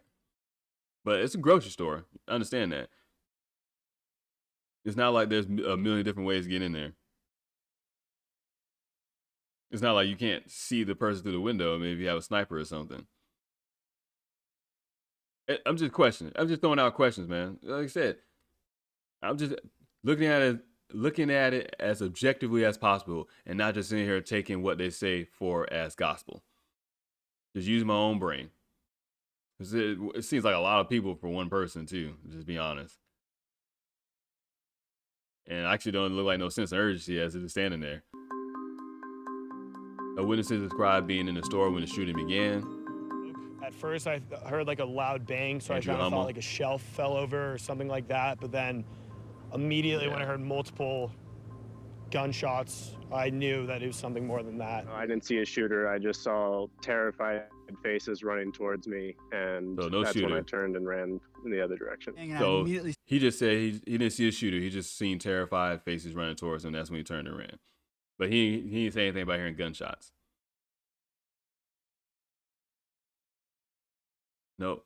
I just pressed play and nothing sprinted happened. over to her and was like, "Hey, we gotta get out of here," and like pushed open the emergency door, and I like told her to run. Okay, it says words cannot do justice to the tragedy that has unfolded this afternoon. Our community will soon grieve the losses and begin our healing. Our brave police officers and first responders have the gratitude of our entire city. That goes without saying, but yes, you got to make these statements. I get it. Still is annoying sometimes. My heart goes out to the victims of this loss of We just read officer. that. Okay, that's it on that. And the rest of the video is kind of nearly got killed. We're getting the soda. So that one witness says, Boulder police confirm officer was killed in the scene. So that's interesting because why the officer run in there?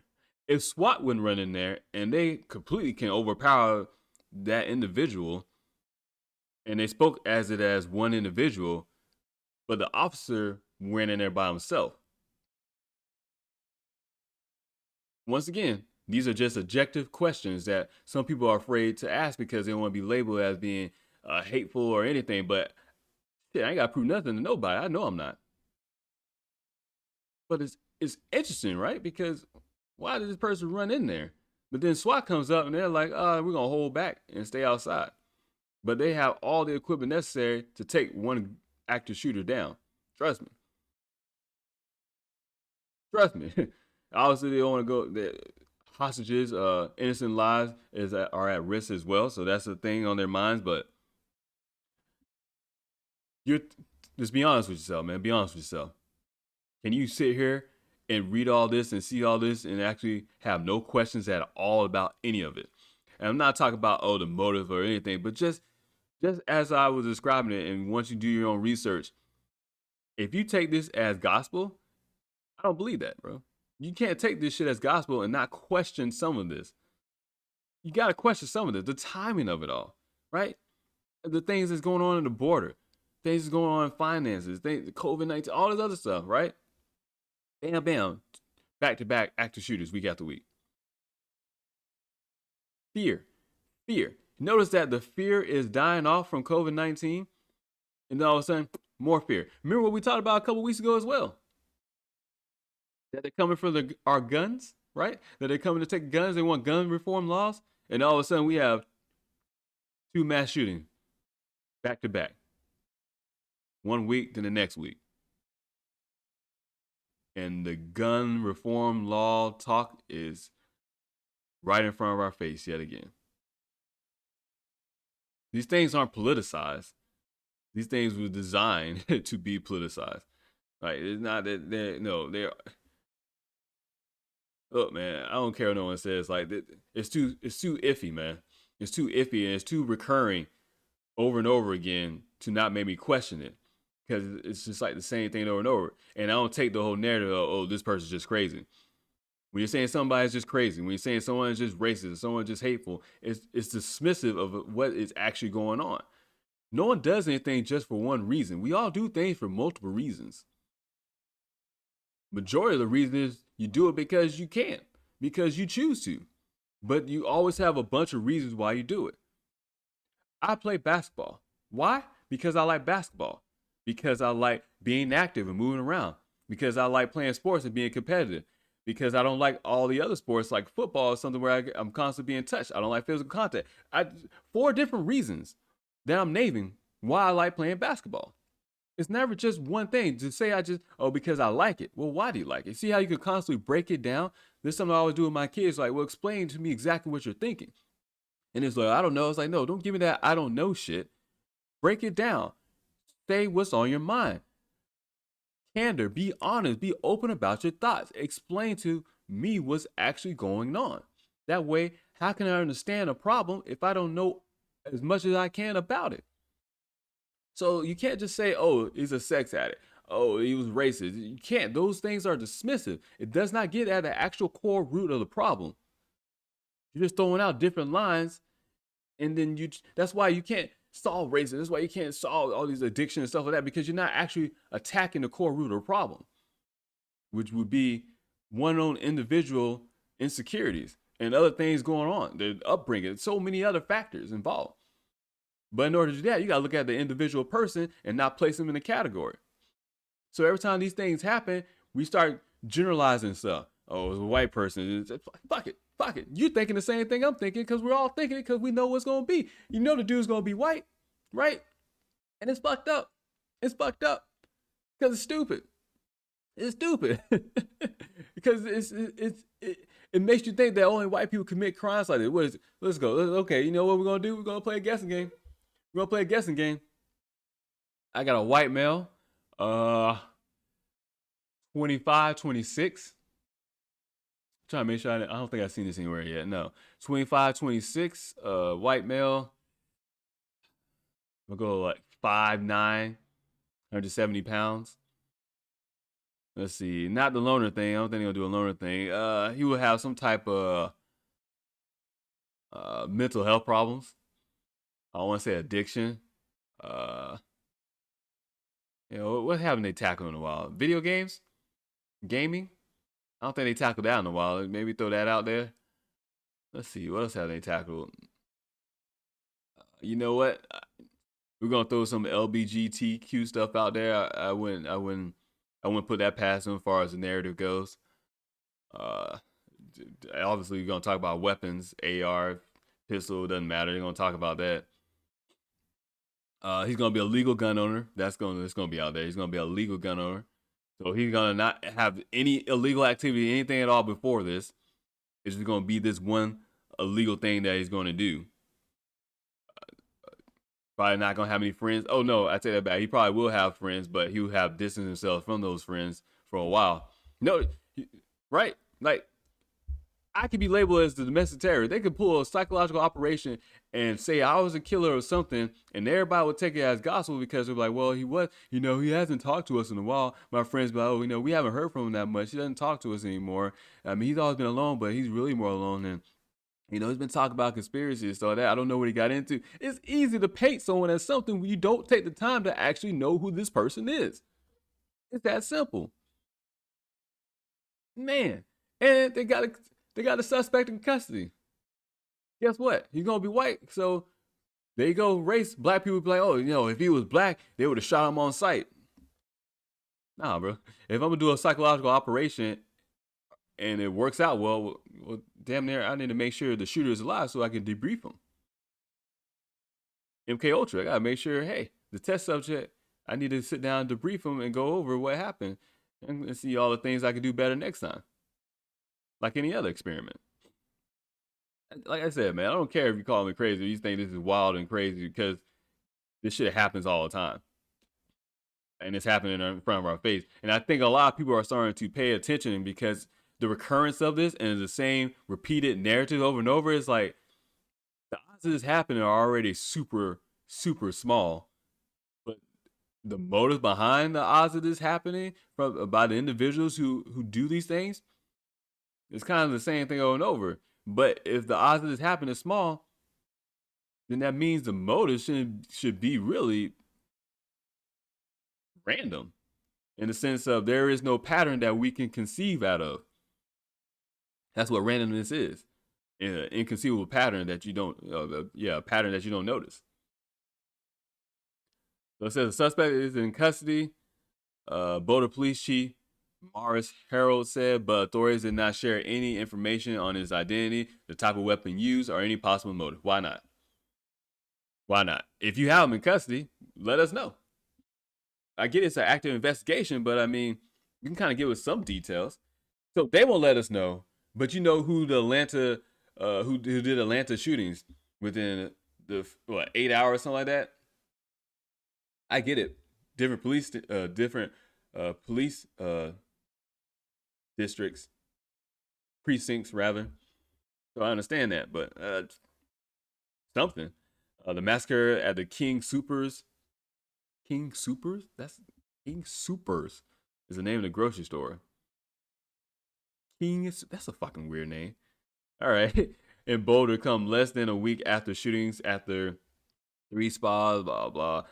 Witnesses have described scenes of terror and panic in Boulder, one home to the University of Colorado's main campus. That's what I thought. I knew that name from somewhere. Oh, so you're going to be a college student? It's college town. You're going to be a college student. Oh, man. They're going to tie this all right. They're going to tie this all right. They're going to tie this all right. Some type of indoctrination. It's almost a guess game. Like, okay, where are they going to go with this? Because you know what's happening, man. They're sitting there trying to sit and wait on what story they're going to have. Here's the thing. People heard gunshots, right? And ran. People seen other people and ran. They didn't want to get a good look at the shooter. Maybe those witnesses haven't said anything yet. Maybe they're told not to talk because of the ongoing investigation. It says the shooter had gunned down at least one person in the parking lot before going inside. I seen 2 people in the video I saw, so I'm just throwing it out there. According to Anna Hayes, like I said, I'm gonna put the link in the description to that YouTube video in my video upload of the podcast for Odyssey in my YouTube channel. And actually, I might have to sit and watch the rest of it. It's 3 hours long, and I watched like 5 minutes of it. Oh man, cause I wish I could do a video breakdown of it. But that so-called it being graphic and stuff, I don't know how YouTube or any other, or even Odyssey would take it as putting it up there. But I don't know. I had to think about it. It says, according to Anna Hayes, a college student who was looking from her apartment window across the street.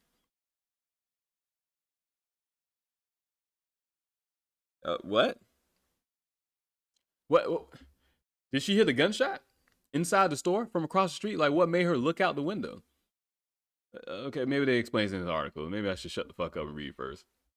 It says, Haynes heard what turned out to be gunshots and then looked outside and saw a body in the middle of the parking lot. All right. I mean, when you hear gunshots, you shouldn't be looking out the window. If you do, you need to peek a certain way because you put your whole face in the window and next thing you know, you get blasted out the fucking window. She said, I also saw the gunman himself holding a semi-automatic rifle.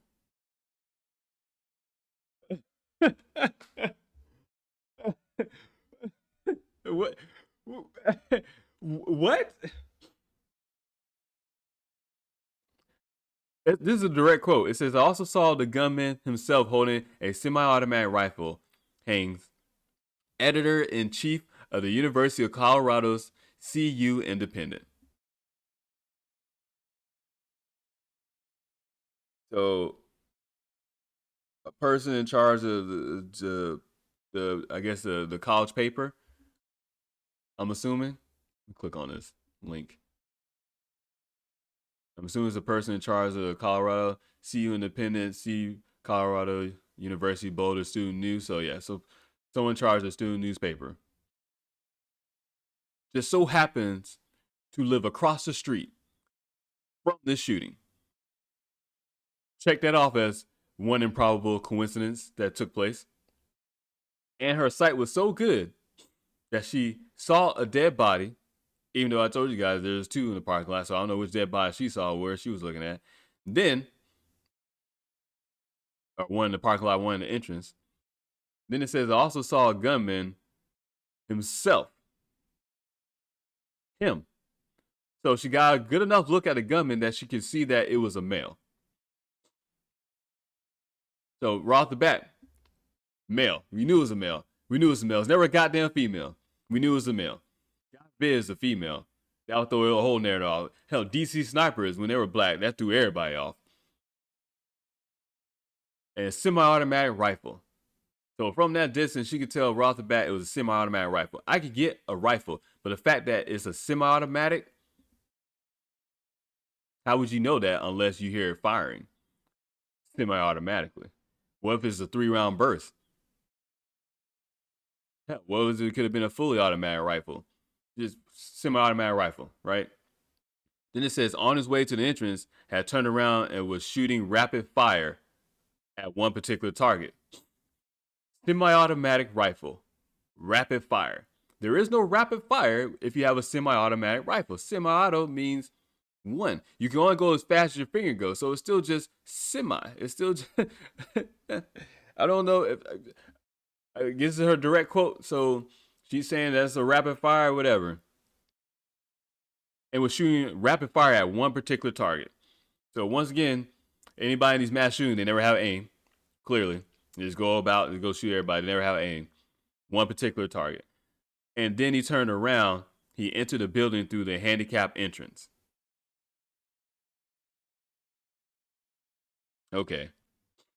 And a few seconds later, so she's just watching all this happen. So this is how they know who the suspect is? No, they got the suspect in custody. So is it just me? It's just me, but are you guys listening to this? Like, this doesn't make you have some questions? It says a few seconds later, I saw people running out of the building. So were they running out of the building the same place that the entrance where the gunman went in at? I heard screaming. I heard people leaving in their cars, and it just evolved into chaos within just a couple minutes. Once again, the video that I'm going to put in the link in the description when I upload the video version of the podcast, I ain't see nobody. I ain't see nobody running around, nothing going on. I just showed you the picture on the Gab, on my Gab account, the thing that I shared where the guy's just standing there. Like, what is going on here, man? You see how I'm talking about contradicting narratives contradicting narratives. She's saying chaos and stuff, but I'm watching a video where everybody just kind of just standing there like, yeah, something's going on. No big deal. One dude is live streaming the whole thing. He's so scared, but he's live streaming the whole thing. He's so concerned about everybody, but he doesn't stop to check a post or check any other bodies, pull them out of the way, pull them out to safety. Get anybody to safety, he's like, go run back away. Yeah, I think the video gets even more ridiculous. It says Ryan Borowski told CNN he was grabbing a bag of chips and soda when he heard the first shot and saw a terrified woman running toward him. By the third shot, he was running with her towards the back of the store.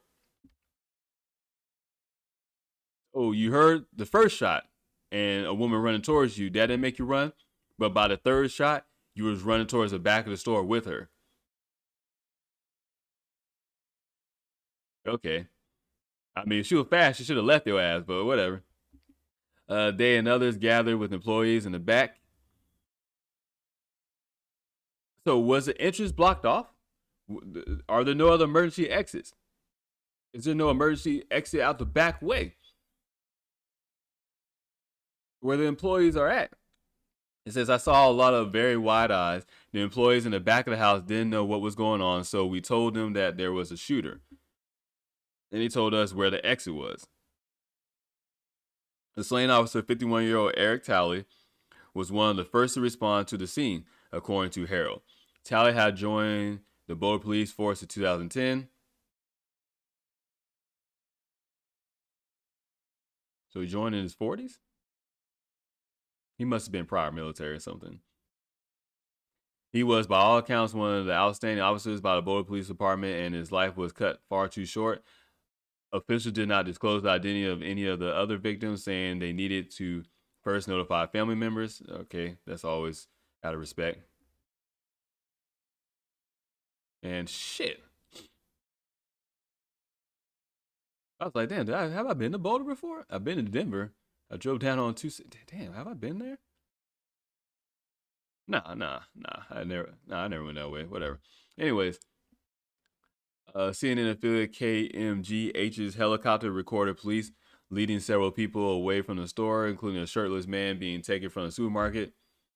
The man had what appeared to be blood on his arm and right leg, and his hands appeared to be cuffed behind him as 2 officers escorted him away. The man was taken away in an ambulance. It was unclear whether the man was involved in the shooting. But you just said they have a suspect in custody.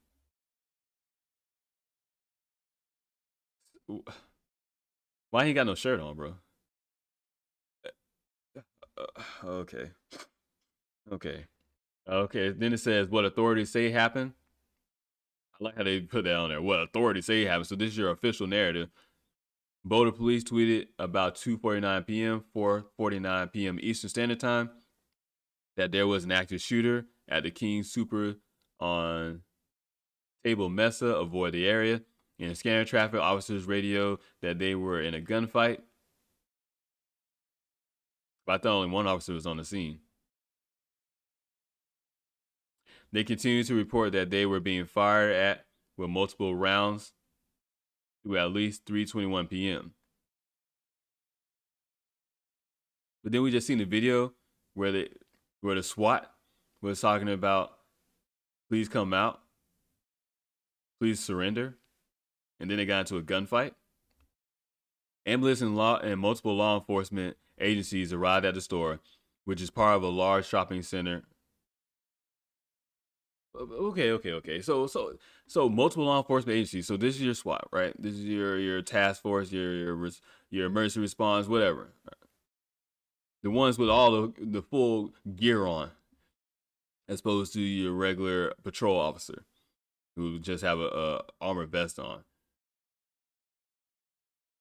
So they were already in a gunfight by the time they pulled up. Yet we just saw the video clip of the armored vehicle, which would be SWAT, whatever, asking for the gunman to surrender. But they already been in a gunfight, so at that point in time, you would have to you need to start going in. Whatever. Maybe just buying time. I don't know.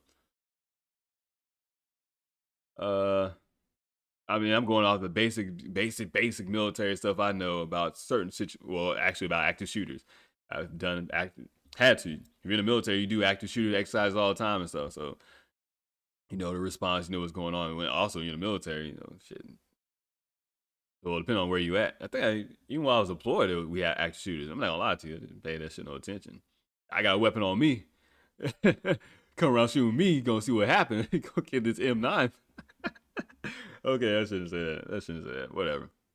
Okay, which is part of a large shopping center, blah, blah. He's armed with a rifle. Our officers shot back and returned fire. Did they know exactly who they were shooting at? Was he in the grocery store when we shot? Since we did not know where he was in the store. What the fuck? Then you don't return fire if you don't know where he's at in the store, because you also don't know if there's any other people there. Right? Do you guys get what I'm saying? Because does this shit sound like it makes sense? Imagine watching a movie or something like that. Right? Imagine watching a movie and all this stuff happens and takes place. You don't sit there thinking, I don't know what the fuck is going on here, but something doesn't seem right about this. That don't make you think for a little bit, like, you know what, there's something about this I don't fucking trust. Because if you're watching a movie, you'd be like, this seems kind of odd. So he's armed with a rifle. Our officers shot back and returned fire. We do not know where he is in the store. This is a direct quote from an officer, according to a transcript of the audio.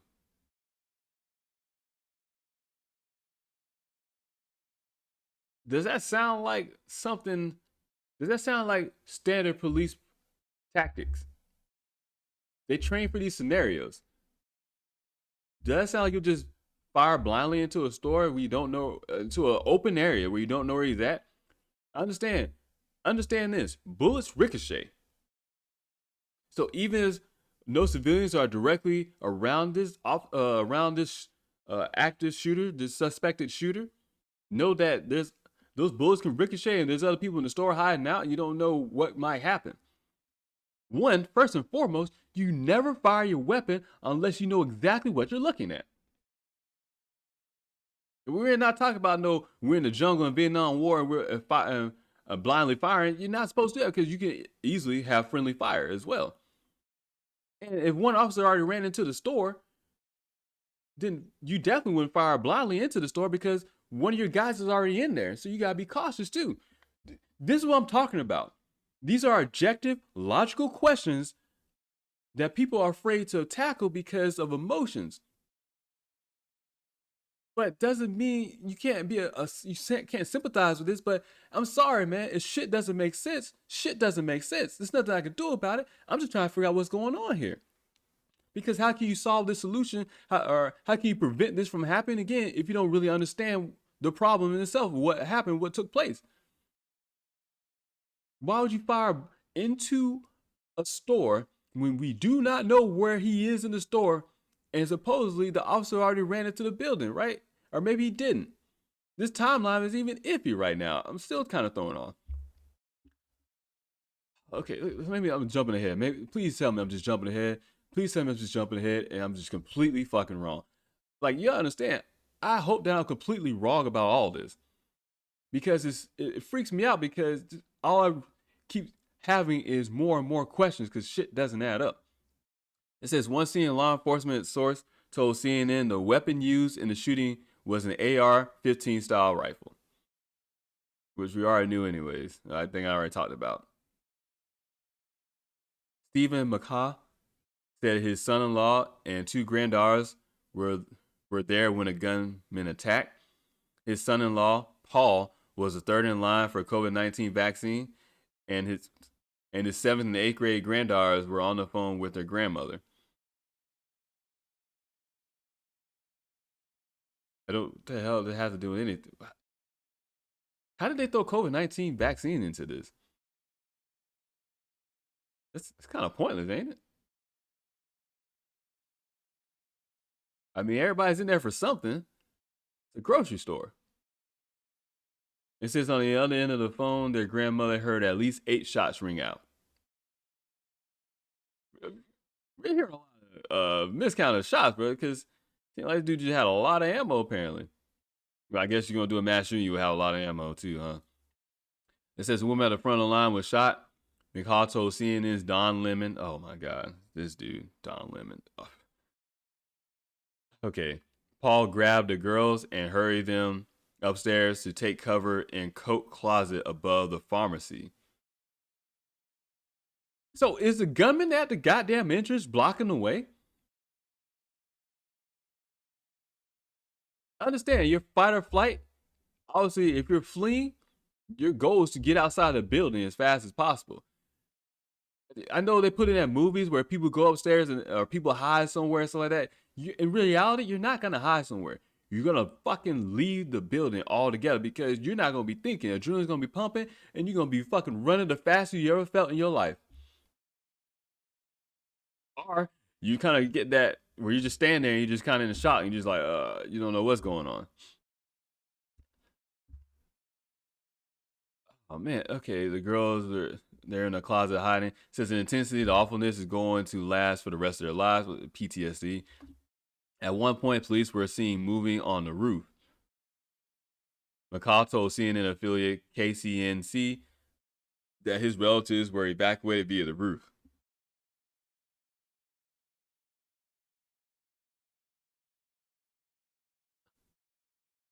Is a gunman? If they don't know where the gunman's at in the store, and I'm assuming clearly he wasn't blocking the entrance, because if he was, they would be able to see, right? Yeah. I believe this is the entrance right here that I saw in the video. Okay. It says they hid, ran upstairs, were hiding in a coat closet for the last hour. Half a dozen cops came in through the roof and got them and told them, stay quiet. This is calls for action against gun. Get the fuck out of here, bro. No, give me the details on the story. Call for action against gun violence. This is what CNN cares about. This is what CNN cares about. Focus on the individual situation. We don't need no U.S. Senator Michael Bennet, the Democrat from Colorado, also called for national gun violence conversation and nonpartisan action. Look how they immediately take this, because this was designed to do. Meanwhile, we still got a conflicting story with sketchy details all over the place, man. And you still didn't get no real time on anything. Even though you have all these different witnesses, this should be easily laid out. Dozens of police officers, law enforcement agencies all around the place. You got audio transcripts. You got dozens of witnesses. This should be easily laid out as far as a timeline of what's going on, what's taking place. You shouldn't hear shit of they don't know where he's at in the store. It's one gunman. Like, I get it. It's an active investigation still, but if you're not going to give some clear and concise information that doesn't sound confusing, then don't say shit at all. Don't say shit at all, man. This is something I'm going to be looking more into. I'm going to be digging into because, god damn, bro. That's... Oh, my God. That doesn't... I still don't understand. When did the officer go in? When did the officer go in? It just said that he was the first one to respond to the mass shooting, and he leaves behind 7 children. But they also said there was a whole bunch of officers on the scene as well. So when did he go in? Or did he get hit by a stray bullet? Or not a stray bullet, but I mean, I guess the gunman was just randomly firing at people. It's so confusing, right? There's not any details. Why is there not any details? If there's not any details, then you can't make any assumptions. You can't be talking about gun laws or gun reform. You can't be talking about race. You can't talk about no other shit.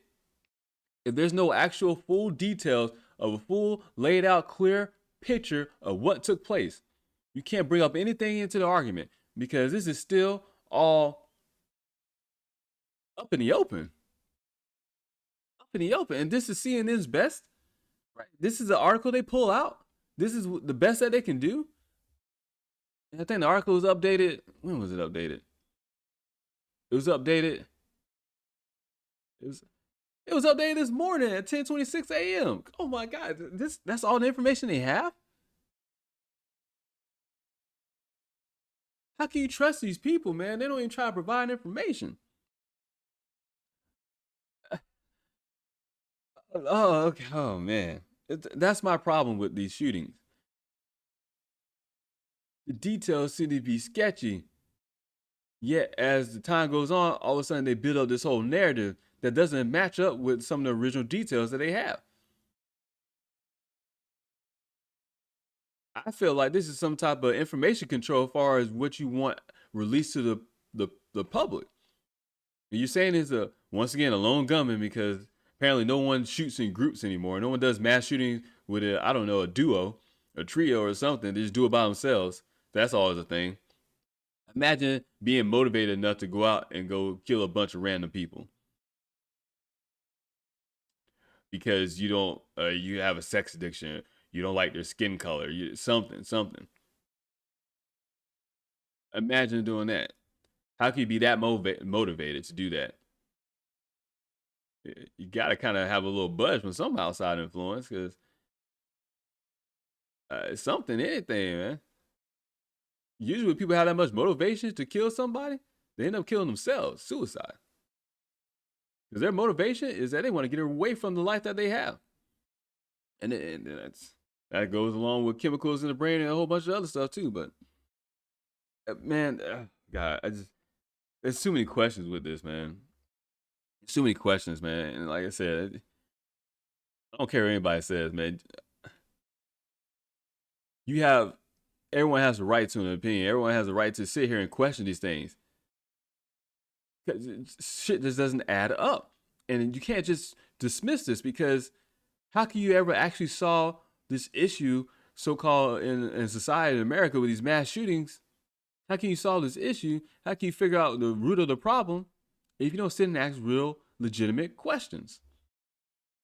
You have to do some analysis and break this shit down, because it doesn't make sense, man. In the manner of which they're telling us this happened.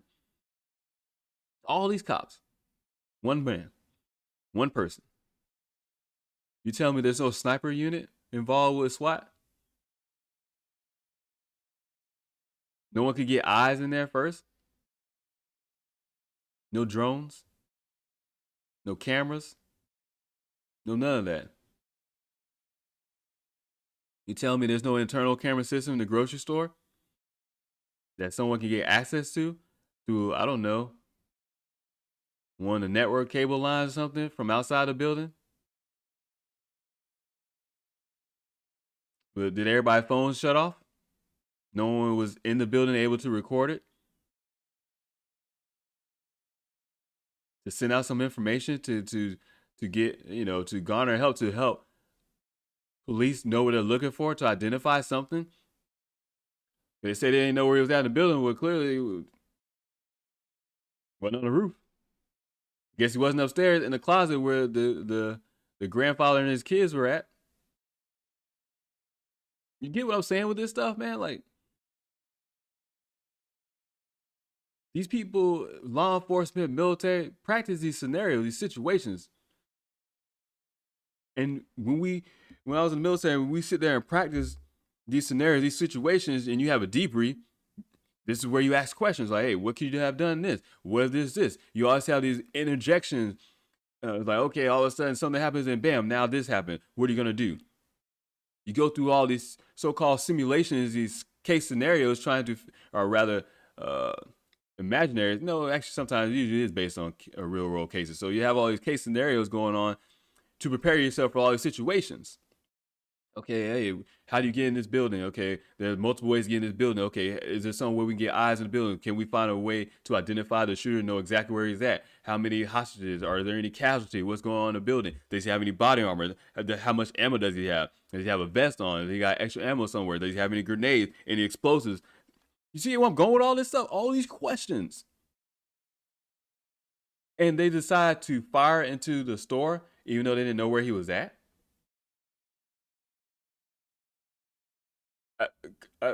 What are you supposed to believe, man? What are you supposed to believe, man? As always, man, do your own research. Blah, blah, blah. This shit just gave me a fucking headache thinking about it. Because it's like, what? What? And maybe because of my military background.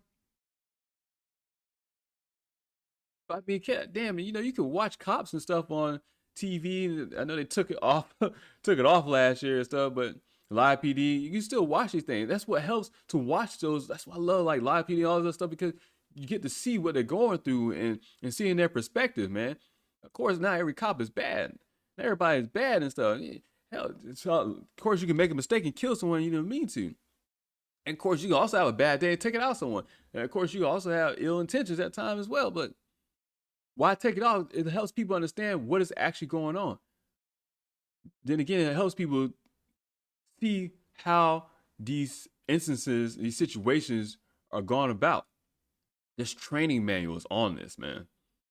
There's years and years of studies and trying to figure out what's the best maneuver, what's the best thing to do in each situation as different things arise in these situations. There's mass shooting trainings. We just looked at crisis actors and said they're used in mass shooting drills. Guess what? Where would they do a mass shooting drill at? Would you know the difference? You can't do a mass shooting drill just on your base or your local facility for your police officer or your police department. You need to go somewhere where you can really, really get in a real, almost the best simulation possible in order to practice your case scenario or your scenario, whatever. So it needs to be almost as realistic as possible. Whether you're going through a door and you have to check the corners first, and then you have someone go a wheel around the corner and stuff to check your angles. right? Whether you use a mirror to peek around the corner, you look at shadow, you look at the lighting, seeing if someone is standing there, if a shadow is cast, all these different things, man, these small details. These are things that you practice and go over. Trust me, I was doing one thing where we were doing a simulation exercise. We were talking about doing a convoy duty, and I was a turret. I was riding the Humvee, and I'm looking down, and I saw something that I was like, that kind of looks like it could be something where we was supposed to be spotting IEDs. And I saw something, I'm like, I'm not gonna do that, because I'm thinking I don't want to sit and stop for everything, because you can't go that way anyways in real world when you're talking about being on a convoy and having to look for IEDs out the window and stuff like that.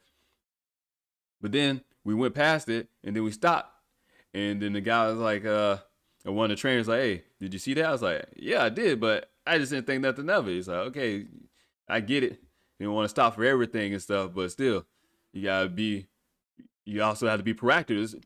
These are life and death situations that you put into. You have to make these quick split decisions. Do you err on the side of caution, or do you press ahead? Like, so you practice these scenarios all the time, and you have to.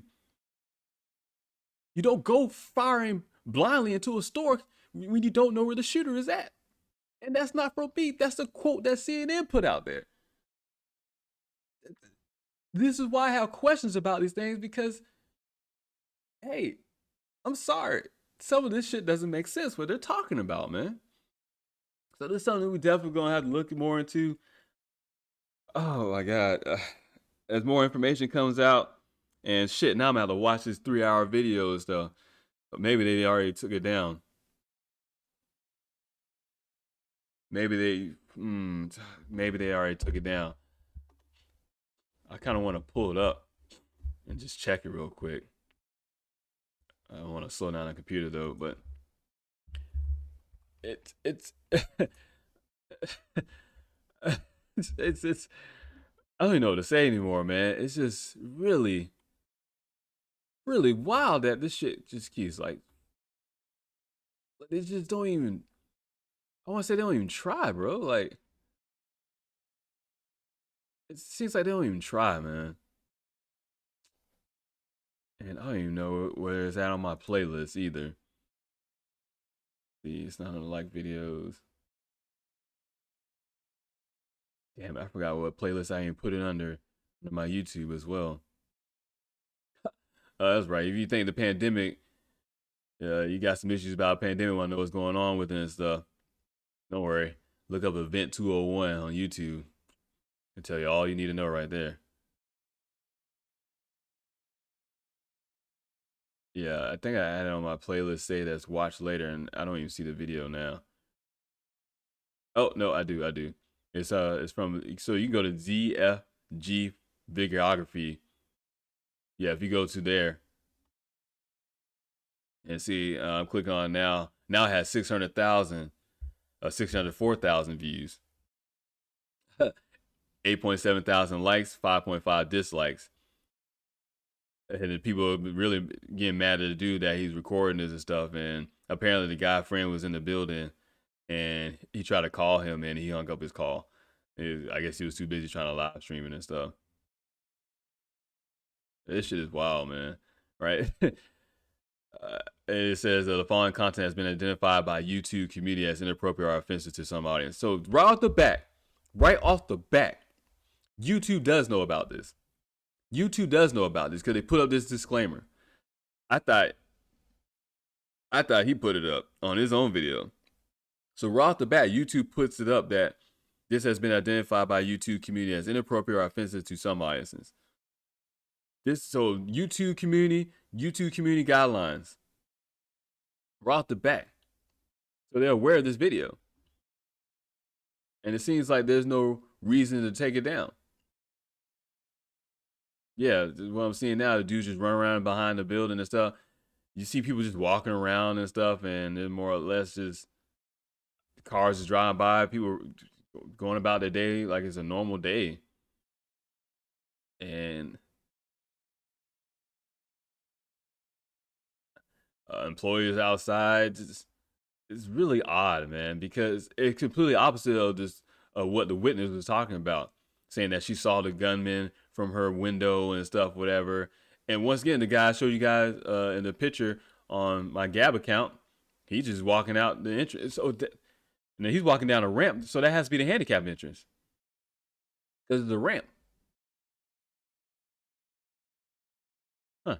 Now you see some people running around, one of the employees kind of running back up to it. You see an older gentleman walking away. You see some, oh, you see cops running up. So I saw cops running up. Not one, but like 3 or 4. And I get it. When these things happen, it's kind of a lot of stuff going on. It's all over the place stuff, but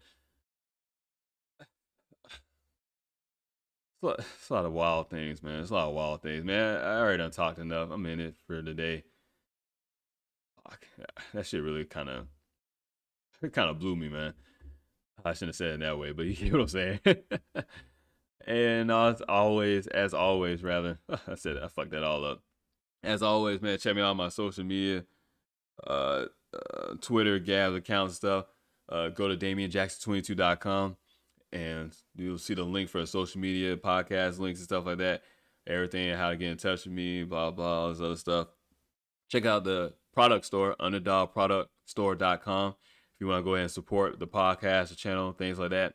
Buy a shirt, coffee mug, stainless steel cup, iPhone, Samsung, phone case, whatever, man. Little things like that. Spread love, be yourself, love yourself. Try to have nothing but positive message. I only took one shot at the government. That was it. I took one shot at the government. I got a shirt that I designed that says self-governing. It's simple, basic design. I'm a basic person anyway, so nothing too flashy, nothing too special. Underdog podcast logos up there too on shirts and hoodies, stuff like that. Hell, I might make some goddamn leggings and throw it out there, or whatever. Just a way to help support me if you choose to. But at the same time, well, you get something. Go ahead and buy a shirt, coffee mug, whatever. I stream Monday through Friday, 11 a.m. Eastern Standard Time on D-Live. If you want to check out the stream live, I upload the audio version of the podcast and the video version of the podcast as soon as I get done with the stream. Yeah, man, that's all of it, man. Tomorrow, who knows what we're going to be talking about. I thought it was going to be a slow news day, and then this shit happens, right? So who knows what we'll end up talking about tomorrow. I don't want to necessarily go more into like gun reform and stuff like that, but I know it's going to be a heavy topic over this next couple of weeks. But I don't want to get caught up in it too much because I know it's also a distraction as well. I want to try to pay attention to some financial markets, the economy, and stuff like that. Also, probably talk about some other things. Who knows? It's me we're talking about. I'm just throwing shit out there whenever. I just feel it. And when I know to talk about it, that's when I talk about it. I go with my gut instinct. But that guiding angel, light, whatever, that's guiding me through this path of existence and what's going on. So listen to that inner consciousness and go about my day. As always, man, check out the audio version of the podcast or check out the video version of the podcast. Check out a live stream if you choose to. All that good stuff. Enjoy life. Have a good day. Spend time with family and friends. Spread love. Be yourself. Love yourself. All that good shit. So until next time.